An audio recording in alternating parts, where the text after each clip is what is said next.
Chapter 531. I Hate You, Butler.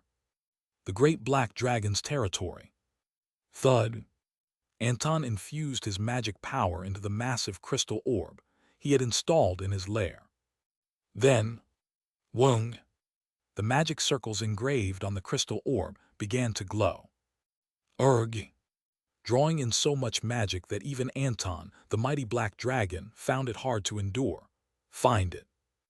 Gritting his teeth, Anton cast the spell. It was a spell he could only use once a month due to the strain it placed on his body, but thanks to Sejun's crops, his recovery speed had improved, allowing him to use it once a week now. And then, you foolish boy. Kaiser quietly observed his son Anton casting magic in secret from the other dragons, and then left. A short while later. Huff huff, another failure today. Drained of magic power, Anton collapsed onto the floor, panting heavily.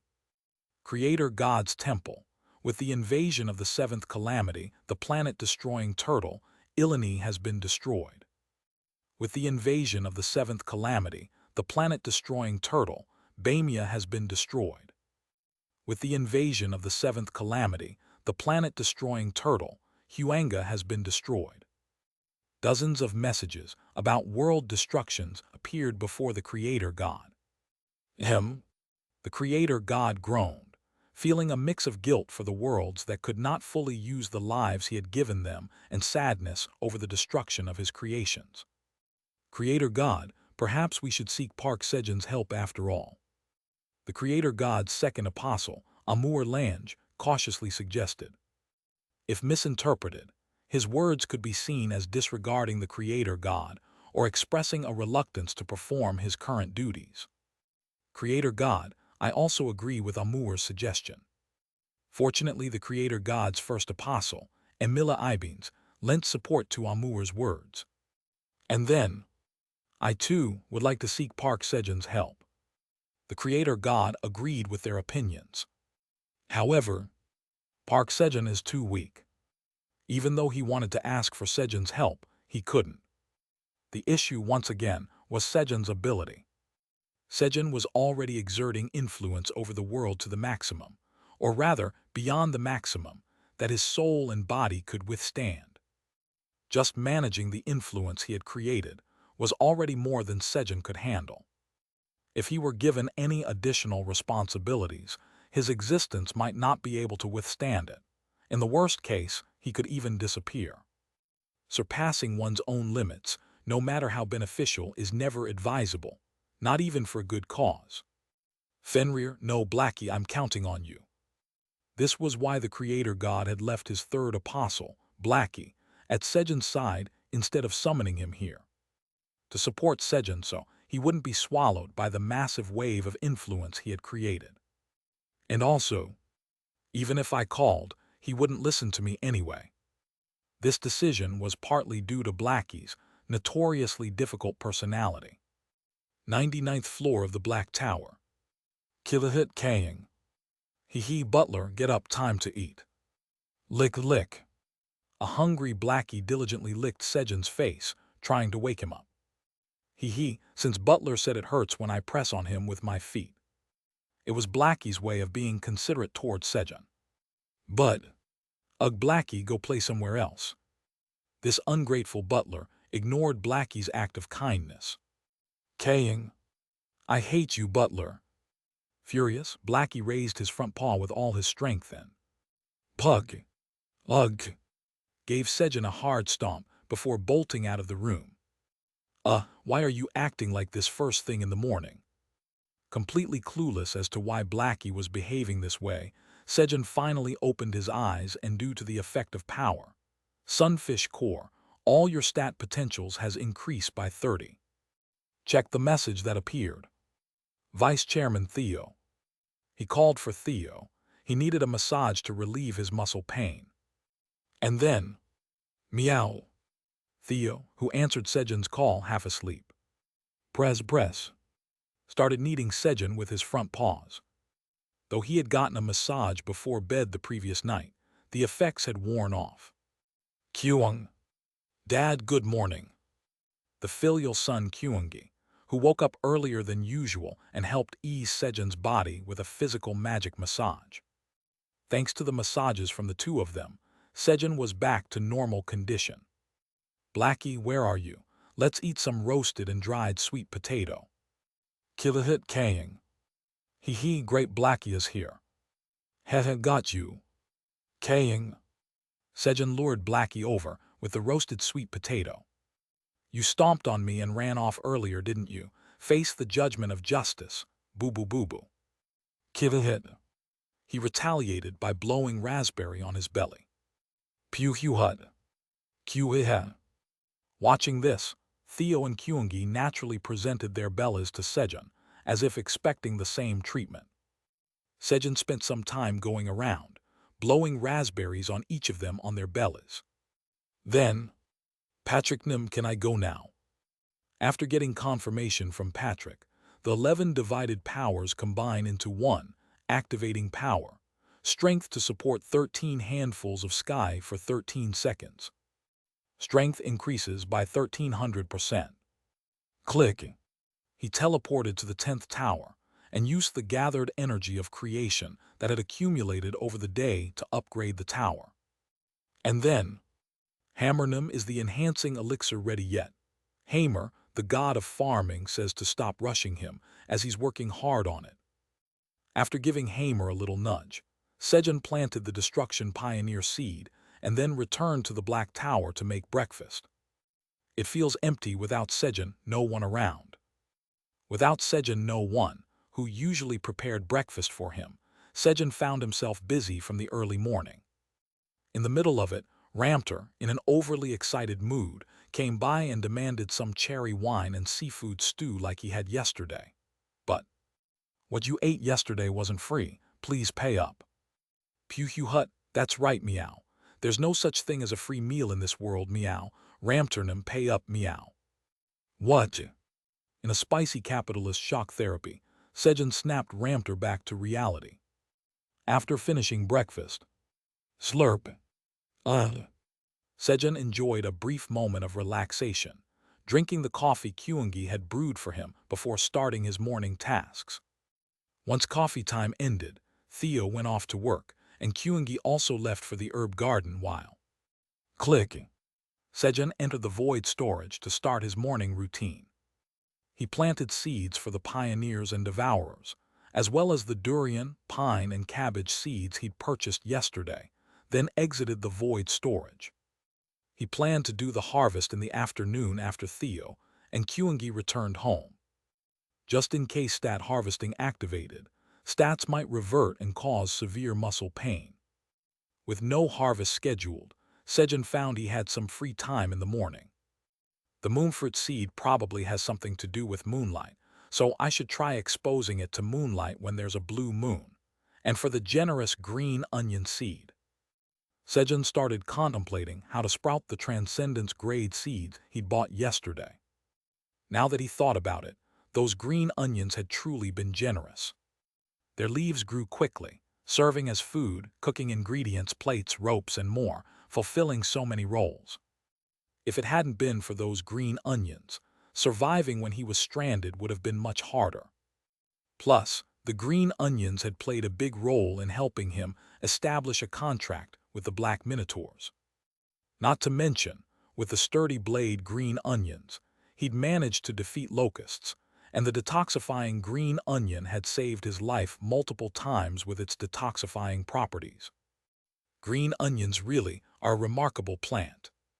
Sejun gazed warmly at the small green seed in the palm of his hand. "I don't know your name, but thank you." With a heart full of gratitude. At that moment, whoosh, the generous green onion seed began to emit a faint light. What's going on?" When Sejun examined the seed, generous green onion seed, "You must harvest it to check its options." Sensing someone's gratitude, the seed has awakened to a noble desire to help others, transforming into a world tree seed. The description of the seed had changed. A world tree seed. Just like that, all of a sudden, Sejun suddenly began to treat the green seed, which had now transformed into a world tree seed, with even greater care. At that moment, a quest has been generated. Quest: upon awakening as a world tree seed, the generous green onion seed received one calling. Please plant the generous green onion seed in the forgotten world of Omid. Reward: the reconnection of Omid to other worlds, plus 1000 to all stat potentials, plus 500 to all stats, plus 100 to mental strength, plus 10 divinity. A quest message appeared before Sejun. Why are they giving out so much? Looking at the quest rewards, Sejun realized that this quest wouldn't be an easy one. Well, not that there's any way to get there. In other towers, there might be other ways, but there was no way to travel to other worlds except through the methods provided by the system. Peacebees, if you happen to come across a place called Omid while wandering between dimensions, wake me up. Just in case, Sejun left a note for Peacebees to see. And then, sorry Seed, it's tough right now, but if I ever get to Omid, I'll plant you there. Swish. He gently placed the generous green onion seed, which had turned into a world tree seed, carefully in his pocket. But when is this going to sprout? Sejun muttered as he took out the seed of abundance that he had planted in the ground to inspect it. He'd planted it nearly a month ago, but it still showed no sign of sprouting. Seed of abundance. You must harvest it to check its options. It has absorbed some of the energy of abundance and gained a bit of desire to grow, but it still doesn't feel like sprouting. Still not yet. Poke. Sejun carefully replanted the seed of abundance back into the ground. Previously, he had asked Theo to consult Hel, the god of merchants, to see if Li, the god of abundance, knew of any way to sprout the seed of abundance. A method to sprout the seed of abundance, I don't know either. It was of no help at all. Well, now I need to start preparing food for the upcoming meeting. Do I have all the ingredients? Sejun headed to the kitchen to make lunch, checking if he had all the ingredients needed for the dishes he would make at the upcoming third dragon meeting. If he was missing anything, he would need to start gathering it now to have it in time. After checking the ingredients, Sejun sighed. Of all things, we're out of milk. He looked regretfully at the nearly empty milk fountain. One of the dishes Sejun planned to make this time was a whipped cream cake, so he absolutely needed milk. I should go buy some milk at the Merchant Street tomorrow. While I'm at it, I'll pick up a few other things too. While Sejun was cooking and making plans to go shopping at the 75th floor tomorrow. Puhu Hut, Chairman Park, I have returned, meow. I smell delicious grilled fish, meow. Kueha Kuang. Hehe, Kuangi has returned too.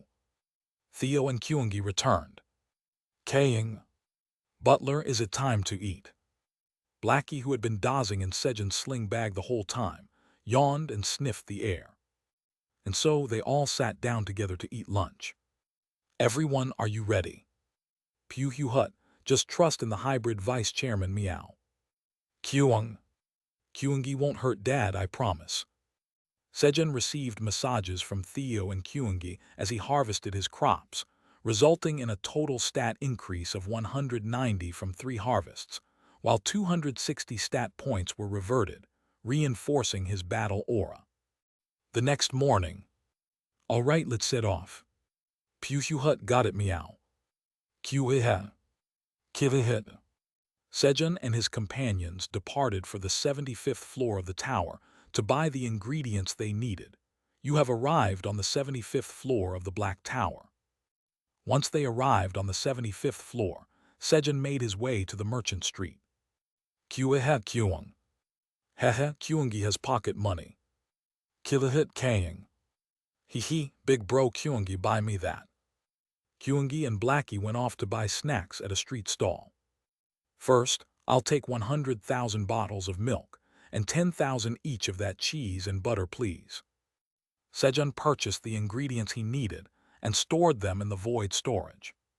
Then, goodbye. Thank you, please come again. The shop owner gave him a deep 90-degree bow of gratitude for the large purchase that greatly boosted their sales, and Sejun left the store. At that moment, Sejun, please stop that rascal. Jiras from the Wandering Merchants Association pointed to a gray squirrel running towards Sejun and shouted, "Huh! Whoosh!" Before Sejun could even react, the squirrel darted past him. "Heh, I'll make good use of this." In the middle of its escape, the squirrel casually snatched Sejun's coin pouch. "Meow, how dare you steal from the great hybrid Chairman Park, meow. This is outrageous, meow." Enraged by the squirrel stealing Sejun's money pouch, Theo quickly caught it using Meow Step and Jiras' incident log. Swift squirrel chwitchwi of the shopping street. Additional pickpocketing victim, Park Sejunim, reported, but with the help of Theonim, the culprit was apprehended. Bounty of 1,500 tower coins has been awarded. Jiras closed up another case in the records. Chapter 532. I should have left out the heart after all. The chairman's office of the Wandering Merchants Association. Sejun, who came to the Wandering Merchants Association headquarters to collect the bounty for the pickpocket chwitchwi, decided to drop by Mason's office. "Here are the land deeds I've gathered so far." "Thank you." Mason handed over 3 land deeds to Sejun. Black Tower 72nd floor land deed. Black Tower 89th floor land deed. White Tower 55th floor land deed. Sejun Nim, since you're here, why not have a cup of tea before leaving? Mason offered tea to Sejun as he was checking the land deeds. However, "No, thank you. If I'm away for too long, Kyungi and Blackie get anxious." Sejun declined, worrying about the 2 he had left behind at the street stall, and quickly got up to leave. As Sejun made his way back to the street stalls, "Kyuehe Kyung. Heh, Dad's triple price haggling always works. Kilahit kaying kaying. Hee big bro, this is delicious, let's eat more." Contrary to Sejun's worries, Kyungi and Blackie were happily buying and eating street snacks. Moreover, the 2 worked well together. "Kyung, I'll haggle." When Kyungi tried to haggle, kaying. "Cut the price, give us a discount." Blackie would bark noisily from the side, or kaying. "We won't move until you cut the price. If you want to keep running your business, you'd better listen to my big bro." He would lie down on the ground and throw a tantrum. There was no bigger nuisance than these 2. As Kyungi and Blackie's notoriety was slowly building among the street vendors. "Guys, let's go." Fortunately, before their reputation could fully take root, Sejun called them back. "Kyung, Dad's here." "Kaying. Butler." Hearing Sejun's call, Kyungi and Blackie rushed over to him. "Let's eat out today before going home." When Sejun suggested eating out because he didn't feel like cooking dinner. "Kyung, Kaying." While Kyungi and Blackie immediately liked the idea of trying something new. "But, no way, meow. I want the grilled fish made by the great hybrid Chairman Park, meow." The home-cooked food enthusiast Theo voiced his opposition. "However, Theo, you can eat the churro I made for you. That should do, right?" "Hut, fine, meow. The churro made by Chairman Park is also delicious, meow." Since there was an alternative in the form of churro, Theo was easily convinced and, "All right, let's go." Sejun and his companions went out for dinner, even enjoying dessert afterward, and returned late at night to the 99th floor of the tower. "Looks like the blue moon will rise soon." Sejun began preparations for the blue moon. He took out moonfruit seeds and blueberries, spreading them out carefully to better absorb the blue moon's energy. Slurp. Hut. Kyuehe. Sipping the coffee brewed by Barista Ku, Sejun waited for the blue moon to rise, stroking Theo and Kyungi, who were nestled on his lap and by his side. "Kirorong. Iamrorong. Kurorong." The Blackie family, exhausted from their day of fun outside, had already fallen asleep and entered dreamland. Moments later, as a blue light illuminated the surroundings, a single blue moon suddenly appeared in the sky. Kwek. The mushroom ants quickly scattered to harvest crops imbued with the energy of the blue moon. But who do the mushroom ants serve? the god of mushrooms or the god of ants. Land moving. As Sejun had these useless thoughts. Achievement monument for the god of green onions. Sejun began erecting achievement monuments to honor the gods of beings and things that had helped him. Achievement monument for the god of mushrooms. Achievement monument for the god of ants. Achievement monument for the god of cherry tomatoes. In large quantities. He was both expressing gratitude and killing time while waiting. As Sejun erected monument after monument, he thought to himself, surely dragons must have a god too, right? Achievement monument for the god of dragons. He even set up a monument for the dragon god, Myrna. Although Myrna was the one who had provided the dragon fruit, the fruit's description had no information about her, so Sejun still didn't know of Myrna's existence. By the time Sejun had erected about 30 monuments. Kegwek, a mushroom ant assigned to monitor the moonfruit seeds, called out to Sejun. The moonfruit seed, having fully absorbed the blue moon's moonlight, was trembling while emitting a soft blue light, as if calling out to Sejun. Tag. Sejun hurried over and picked up the seed, moonfruit seed fully soaked in blue moonlight. You must harvest to check the options. The moonfruit has awakened to the power of moonlight by fully absorbing the energy of the blue moon. The seed's desire to grow is immense. Please plant it quickly before its enthusiasm wanes. The seed's description had changed. I got it. Hold on, I'll plant you right away. Clank. Sejun quickly opened the void storage and thud. You're a field LV. 9 has been activated. You have planted the moonfruit seed fully soaked in blue moonlight in the body of Alice, the mesmerizing spider and 9th seed of the apostles of destruction. He planted the moonfruit in Alice's body, which was overflowing with vitality. Crack. Fueled by its overwhelming growth drive, the moonfruit rapidly absorbed Alice's life energy, growing quickly. Before long, a single gourd the size of a watermelon had grown, perfectly round and golden. Is this it? It was too small to be considered a moon. Even though Sejun knew there was more inside the gourd, he couldn't help but feel disappointed. Moonfruit, I'm sorry for being disappointed. Sejun quickly apologized in his heart to the moonfruit. He felt he had no right to be disappointed in the fruit of the moonfruit's hard work. Only the moonfruit itself, the one who had created the fruit, had the right to judge it. Wow, it's like a real moon, such a beautiful moon. After apologizing, Sejun sincerely praised the moonfruit. Then, as the moonfruit's fruit reached its climax and radiated a brilliant golden light that illuminated the surroundings. Pop.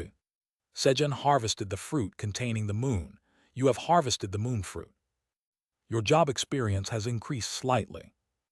Your proficiency in harvesting LV9 has increased slightly. You have gained 100 experience points. Along with the harvest message. Crack. The gourd opened on its own, and a golden aura ascended to the sky. The golden energy expanded as it ascended and quietly took its place at the edge of the night sky, finally completing the Black Tower's night sky. You have achieved the great feat of placing a moon in the night sky of the Black Tower. As a reward for this great feat, you have acquired the title, One Who Raised the Moon. Due to the effect of title, One Who Raised the Moon, magic power increases by 20% while moonlight is present. Due to the effect of title, One Who Raised the Moon, divinity increases by 1 for each god you command. As a reward for this great feat, the cost of staying on the 0th floor of the Black Tower is reduced by 0.1%. More messages followed. Then you have 2 similar titles to title, One Who Raised the Moon. As title, One Who Glimpsed the Beginning has been activated. It had combined title, One Who Restored the Night, and title, One Who Illuminated the Stars, have been combined with the One Who Raised the Moon to form a single title, One Who Completed the Night Sky. All stats increase by 25% during the night. Maximum stat increase, 1 million. Divinity increases by 1 for every star you light in the night sky. You receive the blessing of the blue moon whenever it rises. Oh, this is good. Haha, the name is cool too. Sejun smiled with satisfaction after checking the title. And then ambiguous dragon has built a temple for you. Your divine power has increased by 300. Yes, yes. Meanwhile, a god in the seed shop headquarters was also smiling with deep satisfaction. I can't believe there's a dragon following me. Although she found the ambiguous prefix slightly annoying, a dragon was still a dragon. It's fine, this Nuna will take good care of you. The dragon god Myrna grinned widely and began crafting a divine relic as a gift for Sejun, the ambiguous dragon that followed her. Black Tower, 99th floor. It was the morning of the 489th day, a week after the blue moon, and the day of the third meeting of dragons. Sejun was incredibly busy from the crack of dawn, preparing the final dish for the gathering. All right, Kyungi, move the chocolate over here. Kyung. At Sejun's instruction, Kyungi carefully lifted a massive chocolate replica of the Black Tower and placed it in the center of a giant cream cake. The cream cake was 10 meters in diameter and 5 meters tall. On top of it sat the chocolate Black Tower, surrounded by dozens of chocolate figures of great black dragons. These dragons were secured in place with Gomi's invisible spider threads, creating the illusion of them flying around the tower, fiercely protecting it. The dynamic and valiant appearance of the black dragons made them look truly imposing. Kaiser came to check in the morning, and after seeing the great black dragon chocolates Sejun made, asked him to make as many as there were great black dragons, but how am I supposed to make that many right now? You should have told me earlier. Sejun flatly rejected the idea. All right, let's add the fruit now. Vice Chairman Theo, have you finished cutting the fruit? Pew Hut. Of course, meow. The great hybrid Chairman Park's orders have all been carried out, meow. Good, you've worked hard. Kyungi lifted up. Kyung. When Kyungi used telekinesis to lift the fruit. Kaying. Blackie, who was holding a piece of fruit in his mouth, ended up dangling along with it. Blackie, what are you doing up there? Killahit Kaying. He escaped time. At Sejun's yell, Blackie quickly fled the scene. Sigh, that little rascal. While Sejun was busy adding the finishing touches to the cream cake. Kelly and Nim, welcome. Welcome to the territory of the Black Dragons. Dragons began to gather one by one at the Black Dragons' domain, and Anton and the other Black Dragons were busy welcoming their guests. And, welcome. Here, try this. Sejun made these snacks, they're delicious. Aileen also opened a portal, and, as a member of the great Black Dragon clan, eagerly welcomed other Dragon clan guests from the Black Tower administrator area. At that moment, Kahaha, great dragons, welcome to our Black Tower. Now let us begin the third meeting of dragons. Kaiser loudly declared the start of the meeting to the assembled dragons. And so, the green onions sold in the Black Tower are exceptional. I believe we should use them in other towers as well. That's right. Ever since we distributed green onions and grapes, the speed of world destruction has noticeably slowed. Throughout the meeting, the central topic was Sejun's crops. Park Sejun's crops are incredibly effective. We must use Park Sejun's crops in other towers as well. When we used Park Sejun's crops in this way, the results were even better. The majority of the discussions revolved around these points. That's right, our Sejun's crops are the best. Nod. Kaiser crossed his arms with a pleased smile, nodding earnestly as he listened to the other dragons' praise. A while later, then we'll end this meeting here. At Kaiser's announcement of the meeting's end, suddenly all the dragons' eyes sparkled. They were all eagerly awaiting the feast that would follow. Kahaha, everyone must be hungry, so let us eat. With Kaiser's words, the food appeared in the center of the gathering. 9 types of liquor brewed to match the 9 dragon clans' attributes. Spicy braised chicken cooked with calamity, seaweed soup, spicy octopus stew, steamed king crab and lobster, pork ribs, and more. The variety of dishes was immense, but Well, what is that? It's so beautiful. The centerpiece of the feast was the cream cake in the middle. The dragons marveled at the beautiful cake, adorned with chocolate decorations and fruit. Their eyes naturally traveled from the outer edges of the cake inward, then upward. The dragon's gazes naturally moved from the outside of the cake to the inside, from bottom to top, and they continued to marvel at the vibrant great black dragons and majestic black tower sitting atop the snow-white cream. And the dragons' gazes stopped on the beautiful and elegant black dragon standing proudly at the peak of the black tower. The long silence without a single exclamation revealed how moved the dragons were. That's, of course, the most moved was Aileen. After all, it was a chocolate sculpture shaped like Aileen that Sejun had prepared without her knowing. Feeling that a mere chocolate sculpture wasn't enough to express his feelings. To Aileen, the most beautiful dragon in the world from Sejun Heart Suit. He didn't forget to add a heartfelt message beside it. Black Tower, 99th floor.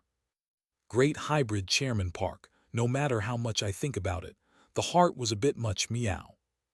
Was it? I should have left the heart out after all. Hearing Theo's honest advice, Sejun twisted in embarrassment and belated regret at how cringy it was. Chapter 533, Hee, got it. Kuetahata. Kaiser laughed joyfully, watching the dragon stare blankly at the cream cake that Sejun had made. Here, Aileen, this is for you. Kaiser broke off the entire top section of the Black Tower and handed it to Aileen. Grandpa, thank you so much. Aileen expressed her deep gratitude for Kaiser's consideration. Taking the most delicious and beautiful portion for oneself when hosting guests would have been extremely rude. However, Kaiser, the granddaughter fool that he was, had the mindset of who cares about some rude behavior, just let them complain. Who would dare complain to me anyway? Actually, he was just shameless. All right, let's eat now. Yes. The dragons, who had been eagerly waiting for Kaiser's words as the host of the meeting, began eating the food in front of them. Khihiri, I'll put this in my collection storage. Holding her chocolate statue, Aileen headed toward the collection storage room in the administrator area, where treasures passed down through generations were kept. And then, ancestors, I'll borrow some space here. Clink. She used her tail to push aside extreme ice, a sword made of eternal ice, which was part of the collection belonging to Oily Pratani, the former head of the family, using her tail. Thud. Carefully, she placed her chocolate statue on the now empty spot. Next to her chocolate statue, there was still a spot on the display case taken up by the washed apples bag that Aileen had placed there long ago. TL, Chapter 23. Khihiri, so pretty. Aileen indulged in admiring the chocolate statue of herself to her heart's content. Huh, what's this? She belatedly noticed the writing Sejun had left behind. To Aileen, the most beautiful dragon in the world from Sejun Heart Suit. A heart, goodness gracious, a heart. Kaya, I'm so happy. Aileen let out a silent scream, worried her inner voice might somehow leak out, as she read Sejun's message. Khihiri, later I'll have to tell my Sejun he's the most amazing person in the world too. I'd better get going now. She had been away for too long. Aileen calmed her fluttering heart and headed back to the dining area. At that moment, but isn't Aileen unusually mature for her age? She doesn't look for her mom. Right? I've never seen her ask for her mom. Doesn't she miss her mom? If it were me at that age, I'd be throwing a tantrum saying I wanted to see my mom. Isn't that just because it's you? You've always been like that. What? No way. When I was a hatchling, I had an amazing sense of independence. The voices of the other dragons, conversation reached Aileen's ears. Pause. Aileen quietly turned and walked back to the administrator area. I want to see my mom too. She had wanted to see her every day. But she couldn't show it. Whenever she asked about her mom, her grandpa would wear a sorrowful expression, and her dad would look guilty. So to avoid seeing those expressions, she deliberately refrained from bringing up her mom. She did it so everyone could keep smiling. But strangely, the smiles felt bitter. Not once had she truly laughed from the heart, not until Sejun came along. Thanks to Sejun, Aileen no longer had to force bitter smiles. Sniffle. Aileen buried herself in a corner of the administrator area and quietly cried, ensuring no one could see her. At that moment, Park Sejun, the tower farmer of the Black Tower, is asking what you're doing. Sejun, the man who could make Aileen smile, had sent her a message. However, Sejun, I can't respond right now, I'm sorry. Not wanting him to know she was crying, Aileen couldn't bring herself to reply. 99th floor of the Black Tower. Is she busy? I was going to tell her Theo wrote it without my knowledge. Sejun, hopelessly pathetic until the end. This is great. Lying flat on the outdoor platform, Sejun flailed his arms and legs as he enjoyed a rare moment of solitude. Theo and Kyungi were both at work. Hehe, I'm not going to do anything today. Having been extremely busy preparing food for the dragons over the past few days, he planned to take the day off. Yeah, I should take at least one day off. Sejun spent the past week not only preparing dishes, but also scurrying around various towers to gather fruits needed to brew liquors matching the attributes of the 9 dragon clans. For the red dragon, there was already the well-aged, extremely fiery cherry wine that Sejun had made before. For the black dragon, he made cherry wine using thick darkness cherries. For the golden dragon, kiwi wine was crafted using electrified golden kiwi. The green dragon's drink was made from golden kudzu root of life as kudzu wine, and the blue dragon's was crafted using drought-inducing watermelon as watermelon wine. However, for the remaining 4 dragons, there were no fruits suitable for their attributes. He could have simply served them well-aged golden samyeonju made with level 1 golden rice seed, which would have sufficiently pleased the dragons. But I want to make them. Having already set the goal of crafting liquors that matched the attributes of the 9 dragon clans, Sejun couldn't resist his ambition. And I need to leave a good impression on Kaisernim too, hehe. Thus, to find the fruits with specific attributes, Sejun summoned other tower farmers and began updating the experienced farmer's plant encyclopedia, which he had previously overlooked. Since he was at it, he updated information from all the towers. For someone like Ophelia, whom he couldn't meet directly, Sejun resolved the issue by leaving the encyclopedia on the 99th floor of the Green Tower. Ophelia would then update it herself. In this way, Sejun learned the location of all the plants in the 9 towers. Fortunately, with the land deeds he owned from various towers, he was able to solve everything except for the Silver Tower, where he didn't own a single land deed. So, go Quinn. For the Silver Tower, Sejun sent Quinn to the 75th floor to fetch whirlwind lemons. Using these, he brewed lemon wine.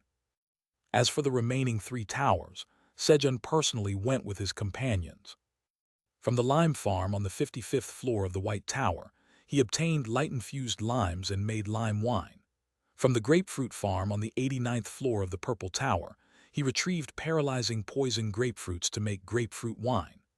Lastly, from the pear farm on the 32nd floor of the Brown Tower, he harvested rock-hard pears overflowing with intelligence to make pear wine. Next time I'm definitely not going to work this hard. Sejun vowed not to push himself so hard next time, but he seemed oblivious to the fact that his personality always drove him to give his all when work came up. As Sejun continued to laze around. Kakilahit Kaying. Hee butler, let's play. Alright, go fetch this. Kakilahit Kaying. Hee butler, look at this, I found something interesting. Great, now go fetch again. The Blackie family was having a blast because Sejun kept playing with them. After running around energetically like that, the Blackie family. Kaying. Butler, I'm sleepy. Alright, time to sleep. Hub. As if it were the most natural thing in the world, they climbed onto Sejun's chest. Kakirorong. Iamrarong. They sprawled out and fell asleep. Snore. So did Sejun. While Sejun and the Blackie family were sound asleep. Pew Hut, Great Hybrid Chairman Park, I've returned, meow. Kyung. Kyungi is back too. Theo and Kyungi had come back. Pew Hut, Chairman Park, are you sleeping, meow. Finding Sejun asleep, Theo naturally climbed onto his lap and made himself comfortable. And Kyung. Dad said if you don't work, you can't eat, but Dad isn't working. If Dad doesn't work, we won't have food today. This is a big problem. Kyungi, who believed that skipping even one meal was catastrophic, was deeply worried as he watched Sejun laze around. But I cooked already. Son, cooking isn't as easy as you think. Kyung. That's right, Dad did work. That's a relief. Dad will be able to eat. Relieved by Sejun's words, Kyungi let out a big sigh of relief. Kyuiha. Feeling reassured, Kyungi clung to Sejun's side, showing off his cutest antics. As Sejun lay with his companions, enjoying a leisurely moment, the tower administrator is asking if there's any food because she's hungry. Aileen called out to him. She had cried so hard earlier that she now felt hungry. Food. There should be plenty of food over there. Why ask me? Although puzzled, Sejun replied. All right, what do you want to eat? Thinking she might have her reasons, he jumped up and headed to the kitchen. The tower administrator says she wants something spicy. Is she feeling down? Wanting spicy food often meant someone was feeling gloomy. Without asking why Aileen was gloomy, Sejun quietly began making food to comfort her mood. First, he started with spicy cheese braised chicken. He added various ingredients like rice cakes, sweet potatoes, and sausages. Especially since Aileen loved rice cakes, he decided to triple the amount. As the spicy cheese braised chicken filled with rice cakes began to cook, he prepared a sweet and tangy cherry tomato juice to help offset the spiciness. Aileen, eat this first. Sejun handed Aileen the spicy cheese braised chicken and cherry tomato juice before continuing to make more dishes. He planned to recreate every dish served at the Dragon's meeting today, just for Aileen. A Sejun buffet dedicated solely to Aileen. As Sejun was working hard on his fourth dish, the tower administrator says she misses her mom so much. The tower administrator says but her mother is somewhere else so she can't see her. Aileen began sharing what she had kept in her heart, and Sejun silently continued cooking as he listened to Aileen's story. So Aileen's mother is alive. From the atmosphere, he had thought it was best not to ask about her mother and had never brought it up. Sejun continued to quietly cook as he listened to Aileen. The tower administrator says her mom descended to a place called Omid 150 years ago and went missing. Pause. She's trapped somewhere. Sejun stopped moving and carefully listened to Aileen. According to Aileen, the Black Tower of Omid was the last one remaining at that time. Aileen's mother, the tower administrator, descended to Omid. However, when Aileen's mother descended, a specific magic had been triggered. A dimensional spell that severed all connections with other worlds, isolating itself. An isolated world. Because of this magic, Omid became a place no one could locate. This was because Omid, having severed all connections with other worlds, kept drifting through dimensions like a raft adrift in a vast ocean. Aileen, don't worry. I'll find your mother I mean Aileen's mother, I promise. Sejun comforted Aileen with a confident voice. Not that he had any specific plan in mind. He just had a feeling he could somehow make it happen. Vice Chairman Theo would surely pull off something miraculous this time too, right? As Sejun looked at Theo with a gaze full of trust. Lick, lick. He saw Theo enthusiastically licking between his legs. Maybe not Theo this time. Suddenly, his confidence plummeted. At that moment, the tower administrator says she saw your message. Aileen unexpectedly brought up the message Sejun had left earlier. Sejun was about to hurriedly make the pathetic excuse he had prepared earlier. But the tower administrator says she thinks you're the most handsome person in the world, too. Aileen spoke just a beat faster. Heh, really? Sejun grinned ear to ear at Aileen's words. And then, meow. That's the method, meow. If Aileen Nuna's eyes get blinded from love, then Chairman Park's ugly face might not matter anymore, meow. Theo suddenly had an epiphany. The sea of dimensions.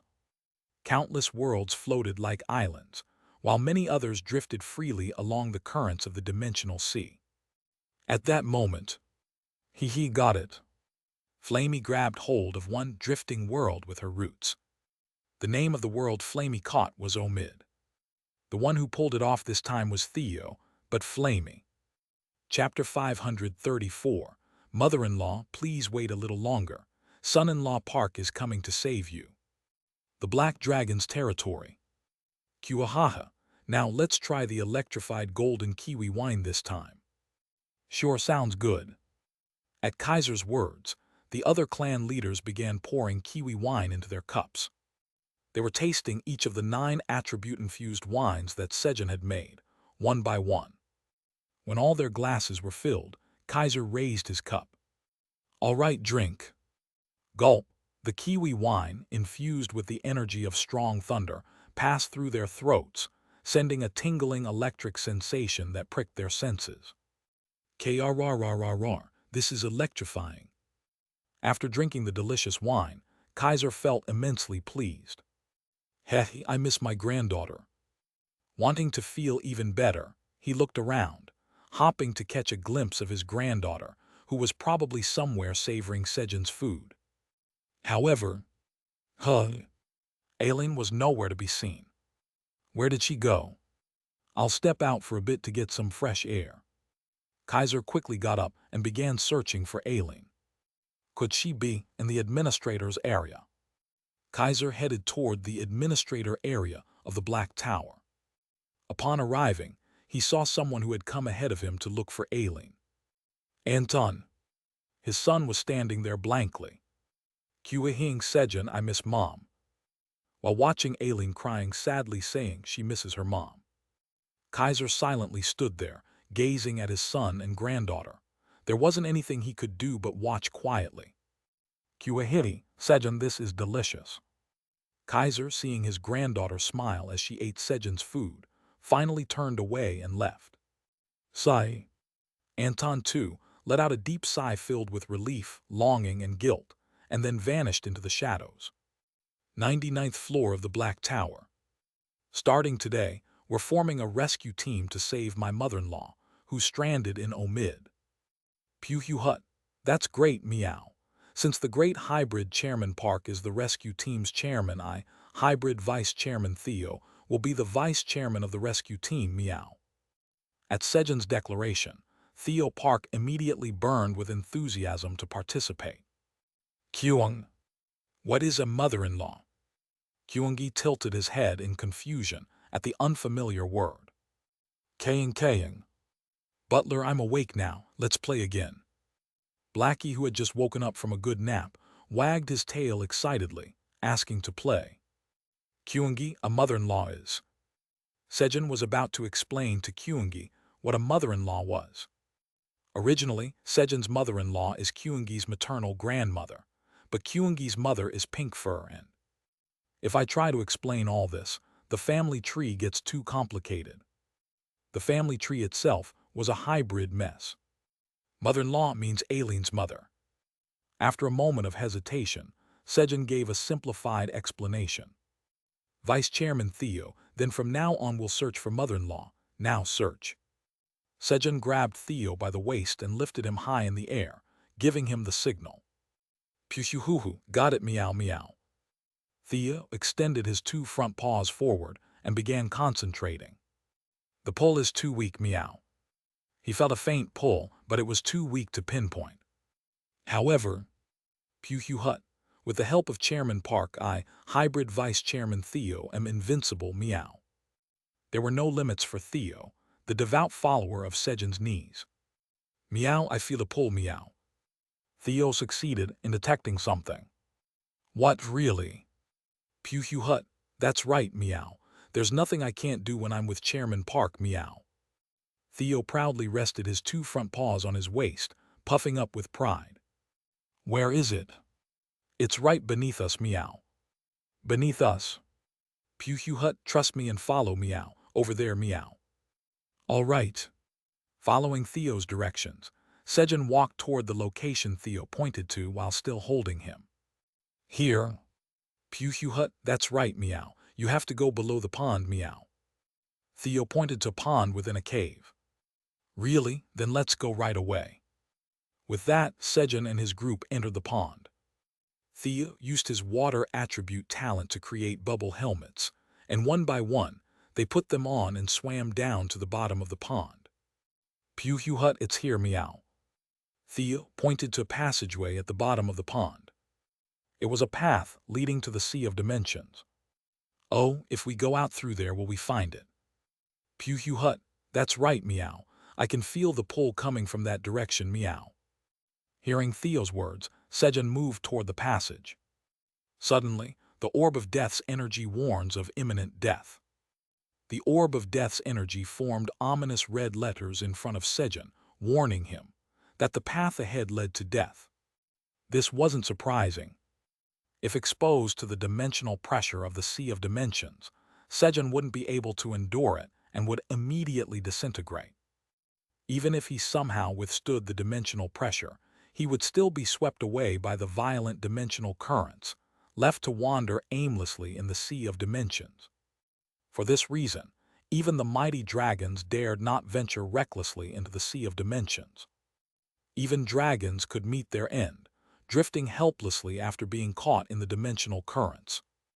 The only reason Flamey could navigate the Sea of Dimensions was that she was deeply rooted. More precisely, she had left her roots to the flow of the currents. As Sejun stopped in his tracks after reading the deadly warning. Meow, Chairman Park no meow. Kyung. Dad, it's dangerous. Kaying. Butler, don't go there. Sejun Nim, please don't go. Kay Kurug. Sharalang. The party, with their sunfish danger sensors activated, hurriedly clung to Sejun's arms and legs, trying to stop him. Just like the saying, even a dog recites poetry after 3 years at the village school. Living with a sunfish for 3 months gives you a sunfish danger sensor, whether you want it or not. Thus, Sejun and the party realized that danger lay right in front of them. Everyone, tell me if you have any good ideas. They returned to the surface and entered a strategy meeting. Since it wasn't yet certain that the place Theo found was Omid, they decided not to inform Aileen to avoid raising her hopes prematurely. Meow, Great Hybrid Chairman Park, I have a great idea, meow. Theo raised his paw enthusiastically. Oh, what is it? Chairman Park needs to eat a lot of rice, meow. Huh, what are you talking about?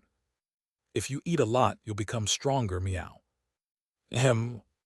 If Sejun ate rice, each bowl of rice triggered the rice as medicine effect, which raised his total stats by 150 points. The warning might disappear if he became stronger. That makes sense. All right, let's eat first. Hut. Hu. K Kilahid. At Sejun's words, the group rejoiced. After all, it was dinner time and they were hungry. Sejun quickly prepared rice using the sturdy stone pot made by Eamdal, grilled some fish, and began preparing dinner. A short while later. Guys, I'm going to eat now. Sejun, in a solemn voice, announced his turn to eat after waiting for Theo and Kyungi to finish their meal. When Sejun's stats increased, his stamina and magic power stats, both filled to their potential, would return to nature. This would cause battle aura to become stronger, leading to severe muscle pain due to his muscle strengthening technique. That's why massages from Theo and Kyungi were absolutely necessary. Today, Sejun planned to eat a lot, so even their massages might not be enough to overcome the muscle pain. Keikirorong. Iamrarong. Keikurorong. The Blackie family fell asleep immediately after dinner. They absorbed and dispersed 90% of Sejun's rapidly increasing influence that started growing when he became interested in Omid. And the great dragons highly praise your food. Your soul becomes greatly fulfilled from the high praise of numerous dignified beings. Mental strength increases by 100. Oh, my mental strength is rising fast, hehe.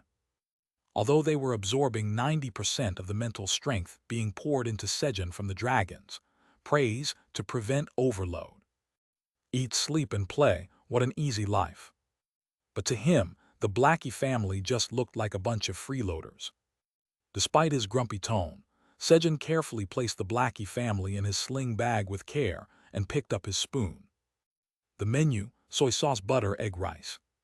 It was a dish that allowed him to eat a lot without getting sick of it. Hub. As Sejun began eating. Pew Hu Hut, just trust in me, great hybrid Chairman Park, meow. Kuehe Kuang. Dad, you don't need to worry. Kuangi will make sure Dad doesn't feel pain. Press. Rub. Theo and Kuangi worked hard to massage Sejun as he ate.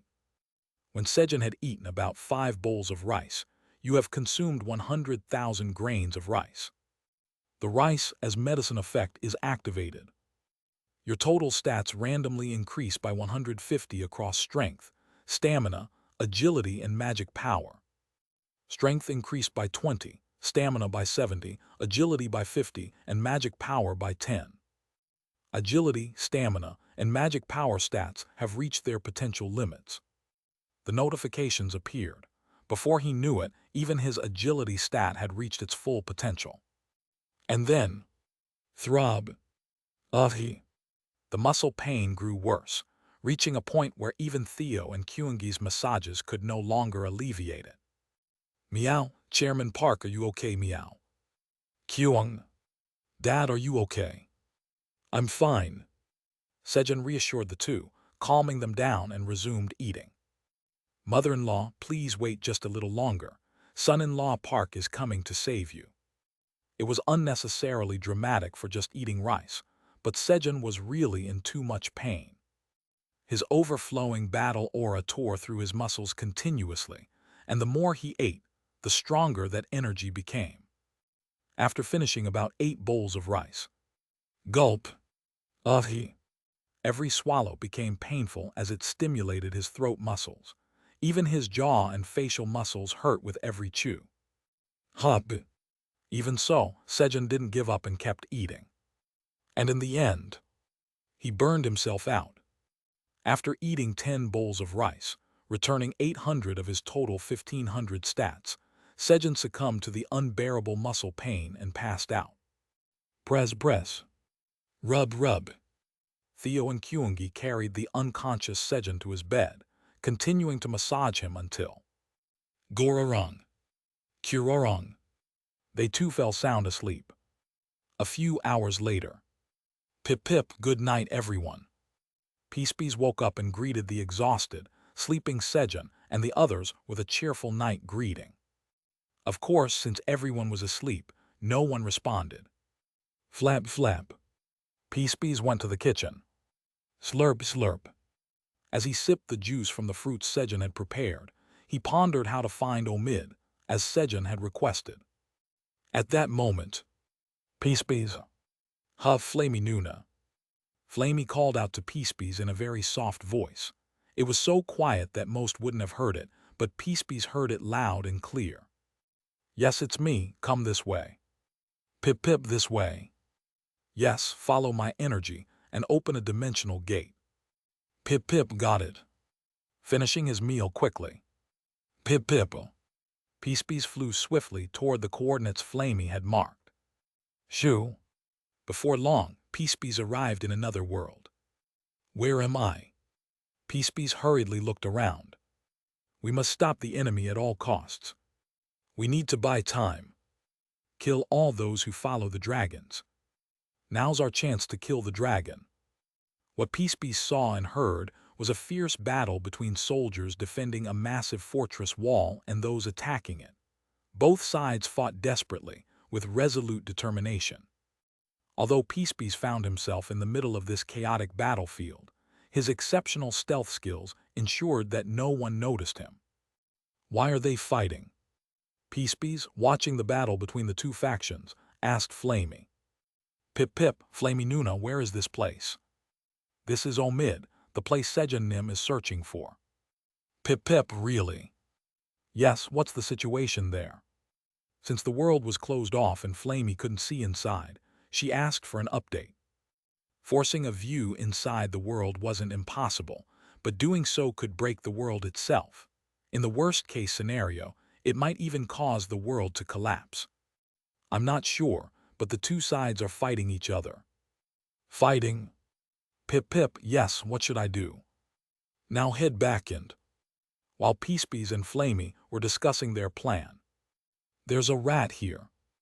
A one-eyed giant, who stood at nearly the same height as the fortress wall, swung his iron club toward Peacebees' location. The one-eyed giant Moklops had a special ability. No matter how excellent someone's stealth was, his eye could see through it. Boom! The area around where Peacebees was hovering was obliterated by the shockwave of the giant's club. However, Pip Pip, why are you attacking me? Enraged, Peacebees flew straight toward Moklops. And then, Peace Spin. Using his new skill Sejun had named for him, Peacebees spun his body rapidly and launched himself headfirst in a powerful tackle. Boom! A massive hole appeared in Moklops's upper torso, and the one-eyed giant collapsed on the spot. The sudden appearance of a powerful being stunned the soldiers on both sides, halting their battle in confusion. This was the dazzling debut of Peacebees' new skill, Peace Spin. Meanwhile, mother-in-law, son-in-law Park will be there soon. Sejun was sound asleep, not knowing that Peacebees had found Omid. Chapter 535, Mother-in-law, son-in-law Park has arrived. After being cut off from the rest of the worlds, the residents of Omid believed that peace would finally come, because now destruction couldn't invade. However, there was no paradise to be found in their place of refuge. As the threat of destruction disappeared, the demon army led by the demon king of sloth, Adruz, began to ravage Omid. In truth, it was Adruz who had activated the dimension magic to isolate the world. Adruz, lacking confidence in his ability to fight destruction, sought to isolate Omid and make it his dominion. However, why is the Black Dragon here? When the great Black Dragon which had descended upon Omid became trapped alongside them, trouble arose. Who dares? Who used the dimension magic to isolate this world? The great Black Dragon flew into a fury and sought the one who had cast the dimension magic, while Adruz, hiding his demon army, desperately fled to avoid the dragon. For decades, Adruz ran from the Black Dragon. Then one day, the dragon suddenly vanished. Even after the Black Dragon disappeared, Adruz spent several more years biding his time in hiding. Only when he was completely certain that the Black Dragon's presence had disappeared from Omid, did Adruz summon his demon army once more. Although the demon army suffered great damage from the Black Dragon, there was no one to stop the demon army in Omid without destruction and dragons. The advance of the demon army was unstoppable. Starting with the empire that once ruled over Omid being reduced to ashes within a year, many kingdoms fell to the demon army. Some kingdoms, seeking survival, voluntarily submitted to the demon army. Others declared resolute resistance and were ultimately destroyed.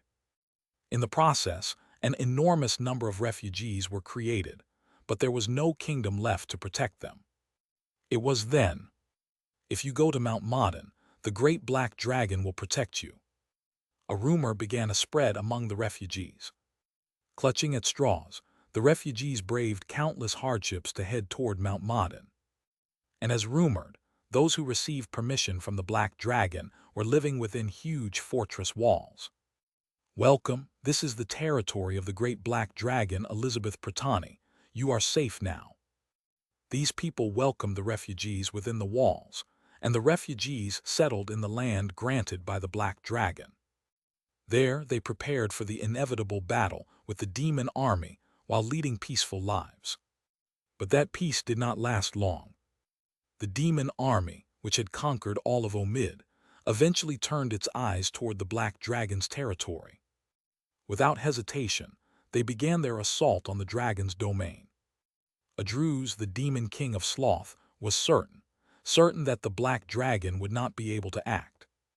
During his long investigation into dragons, Adruz had discovered a large bloodstain at the last known location of the Black Dragon.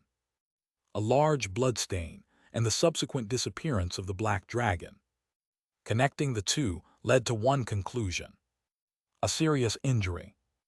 It was clear that the wounds sustained in the battle against the Apostle of Destruction had worsened. When Adruz realized that the Black Dragon had suffered a fatal wound, "Kuhuhu, this is my chance." He decided to go so far as to hunt the Black Dragon. If he could obtain the dragon's heart, becoming a demon god of sloth would no longer be an impossibility. Attack! Bring down the walls!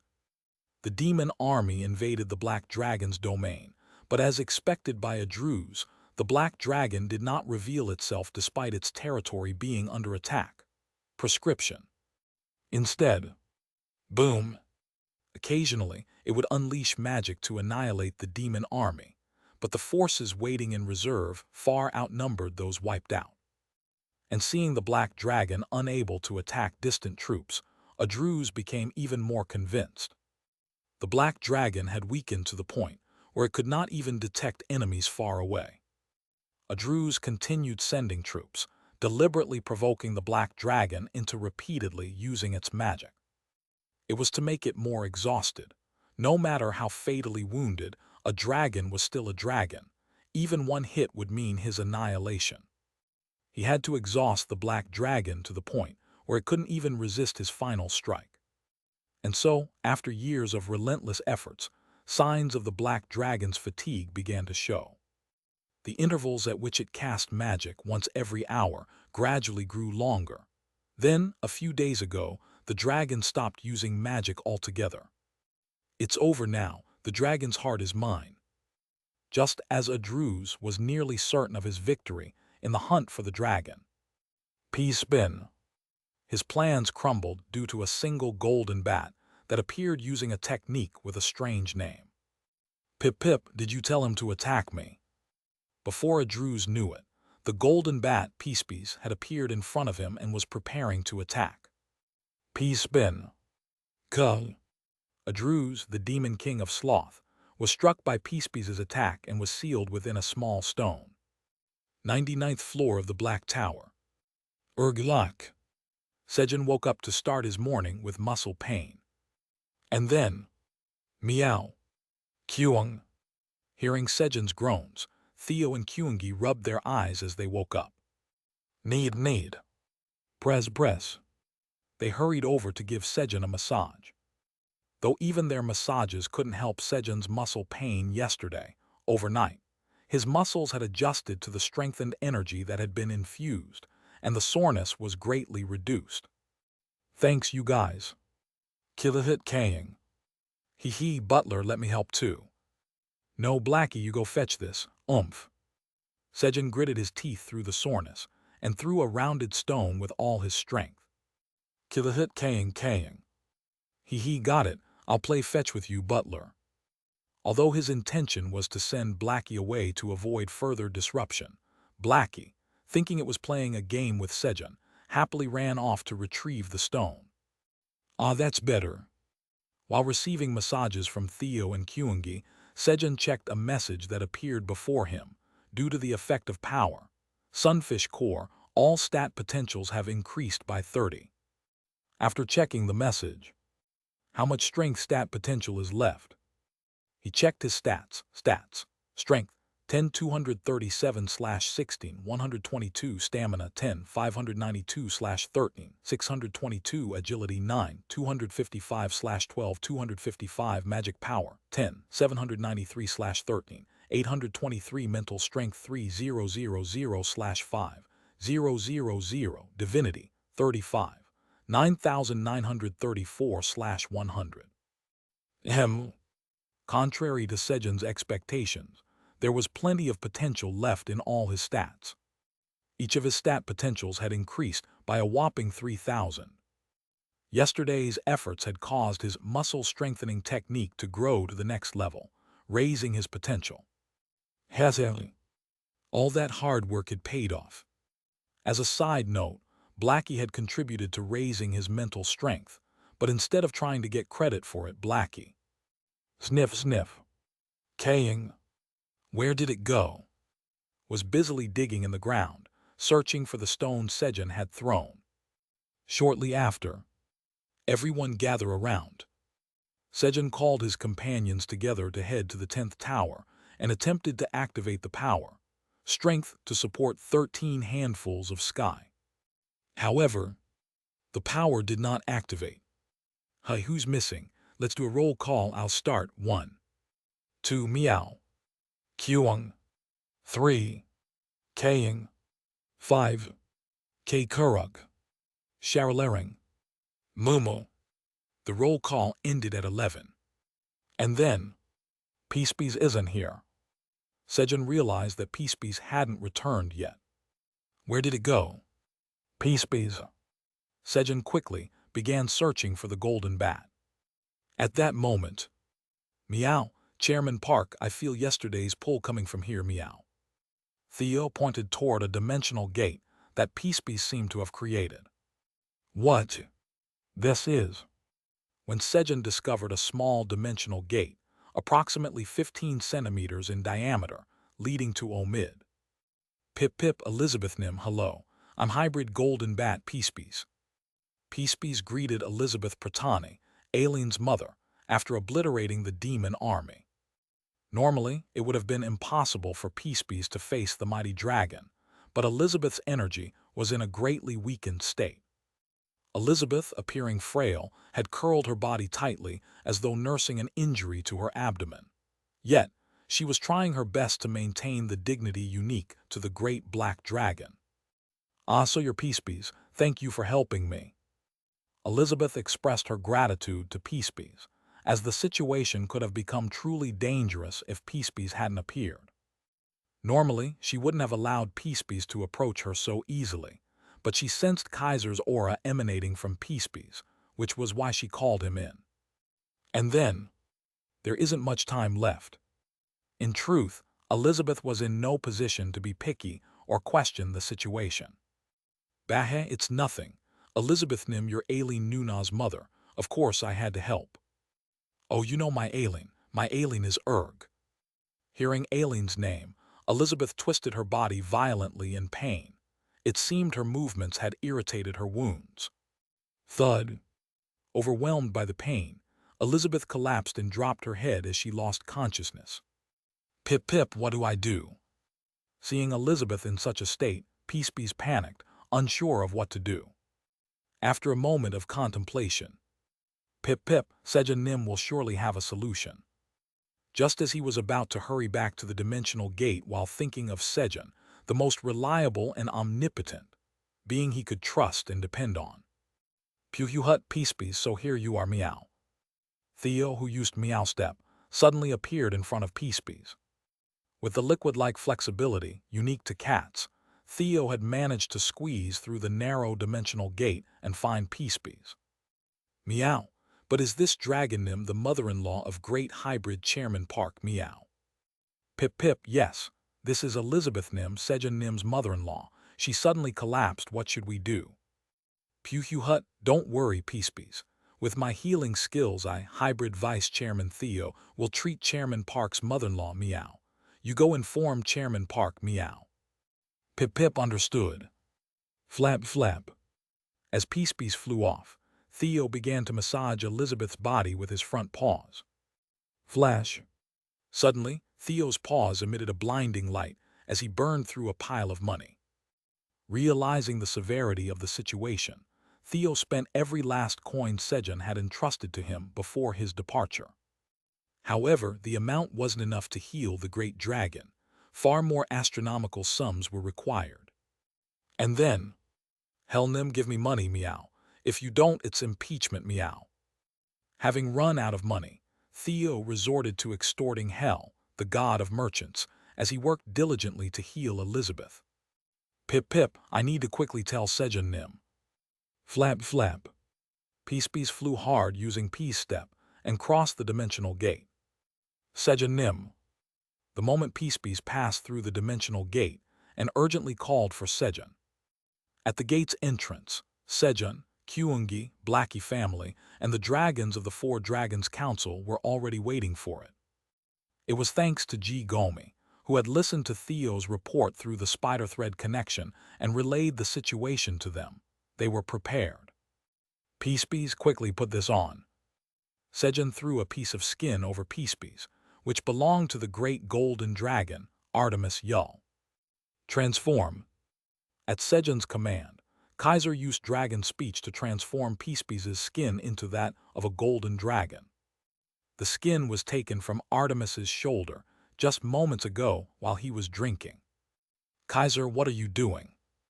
Artemis protested angrily at having a piece of his shoulder skin suddenly removed away. Sorry, I'll make it up to you with this. Ahem, 2 bottles. Fine. The matter was resolved with 2 bottles of electrified golden kiwi wine. Pip. With black dragon claws and golden dragon skin, am I now a super hybrid? As Peace was suddenly and inexplicably outfitted with golden dragon skin, it celebrated in delight. Peace, can you recreate the dimensional gate to Omid? Sejun asked. Pip, yes. Swoosh. At Sejun's request, Peace immediately created the dimensional gate once again. However, Pip, why is the dimensional gate so much bigger? Peace, noticing that the gate behind it had grown to about 70 cm in diameter, was startled. Unbeknownst to Peace, during its absence, the dragons had analyzed Peace ability to create dimensional gates. They discovered that one of the reasons why Peace couldn't enlarge the gate was due to the physical limitations of its body's durability. A significant portion of Peace abilities had been used to protect its own fragile body. So the dragons replaced Peace skin with the golden dragon's skin to allow Peace to use its abilities fully and, thanks to this, the dimensional gate was now large enough for Sejun to pass through.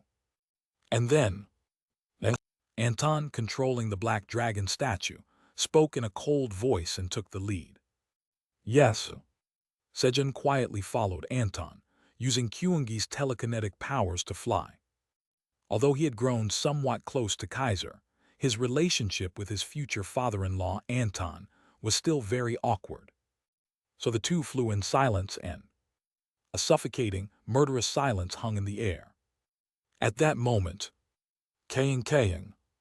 Butler, don't be scared, I'll protect you. Blackie, dangling from the sling bag, barked fiercely at Anton, thinking Sejun was intimidated by him. You a sunfish are saying that. Thanks to Blackie's bold behavior, Sejun was able to laugh a little. Shortly after, Elizabeth, mother-in-law, son-in-law Park has arrived. Sejun finally came face-to-face with Aileen's mother, Elizabeth. Chapter 536, Puhu Hut. I've completely sold off Chairman Park, meow. Omid. Squish. Puhu Hut. Elizabeth Nim, listen carefully, meow. I'll tell you about our great hybrid, Chairman Park, meow. Our Chairman Park's name is Park Sejun. Listen up. Here comes the legendary story of Chairman Park, meow. While Theo was treating Elizabeth, he started talking about Sejun. Of course, as a devoted fanatic of Sejun's knees, his words were filled with nothing but praise for Sejun. However, it was a bit different than usual this time. He omitted the facts about his ugly appearance or his weaknesses and focused solely on compliments. Vice Chairman Theo will raise Chairman Park's score with his future mother-in-law, meow. This was to ensure Elizabeth developed a favorable impression of Sejun, as Theo enthusiastically recounted Sejun's merits to Elizabeth. Chairman Park. What's that sound? Elizabeth occasionally regained consciousness and caught fragments of Theo's words. It's been a while since I felt this comfortable. This cozy sensation was something she hadn't experienced in a long time. So feeling good, She attentively listened to Theo's story while enjoying his massage. Most of the story was about a human named Chairman Park. Pew Hut. Speaking of our Chairman Park, he's an incredible tower farmer who owns 27 new crop varieties. Meow. Using those varieties, he's made all the other tower farmers his subordinates. Meow. Pew Hut. On the 99th floor of the Black Tower, there are 2 world trees grown by our Chairman Park. Meow. And this is a secret even the great Chairman Park does know. But since you're Aileen Nuna's mother, I'll tell you specially. Meow. We also have a tree called Flamey that's even more amazing than the world trees planted by Chairman Park. Meow. The more she listened, the more Elizabeth realized that this Chairman Park wasn't an ordinary human. On top of that, Chairman Park completely healed my Aileen's heart with his cherry tomatoes. Chairman Park exterminated the locusts with his green onions. Chairman Park turned the Black Tower into the Great Black Tower. There was a curse on the great dragons and he lifted it, with his alcohol no less. As Theo continued recounting Sejun's accomplishments, the feats only became more astonishing. Thus, Theo persistently narrated Sejun's incredible achievements to Elizabeth as if brainwashing her. This human named Chairman Park really possesses extraordinary abilities. Elizabeth developed a favorable impression of Sejun, just as Theo intended. However, Pew Hut, the great white dragon Ajax maimed, considers our Chairman Park his elder brother. Meow. Pew Hut, the great Chairman Park is. Theo's praise for Sejun showed no signs of stopping. Too much is as bad as too little. Enough. Finally, Elizabeth couldn't endure it any longer, opened her eyes and sat up. At that moment, Elizabeth, the black dragon statue, controlled by Anton, called out to Elizabeth. This magic power, Anton. Recognizing Anton's magic, Elizabeth exclaimed joyfully. How much had she missed him? Yes, it's me. Elizabeth and Anton were reunited. They looked at each other and began their first conversation in 150 years. Vice Chairman, come here. Sejun, noticing Theo awkwardly lingering atop Elizabeth's stomach, motioned for him to come over. Pew Hut, Chairman Park, I missed you. Meow. But why are you calling me? Meow. Theo rushed to Sejun at his call, clinging to his knees as he asked. Sejun quietly led Theo outside. Right now they needed time alone. As Sejun exited the cave where Elizabeth was. Flap flap. Pip pip, Sejun nim this, sealing stone of Adruz, the demon king of sloth. Peacebees brought the stone containing the sealed Adruz, the demon king of sloth. Blackie, time to work. When Sejun handed the sealing stone to Blackie. Kakilahit Kaying. Hit butler, leave it to me. Kurorong. Blackie grabbed the sealing stone and fell asleep. He had begun exorcism with his subordinates. Meanwhile, Sejun looked around and clank, opened his void storage to take out some crops and began cooking.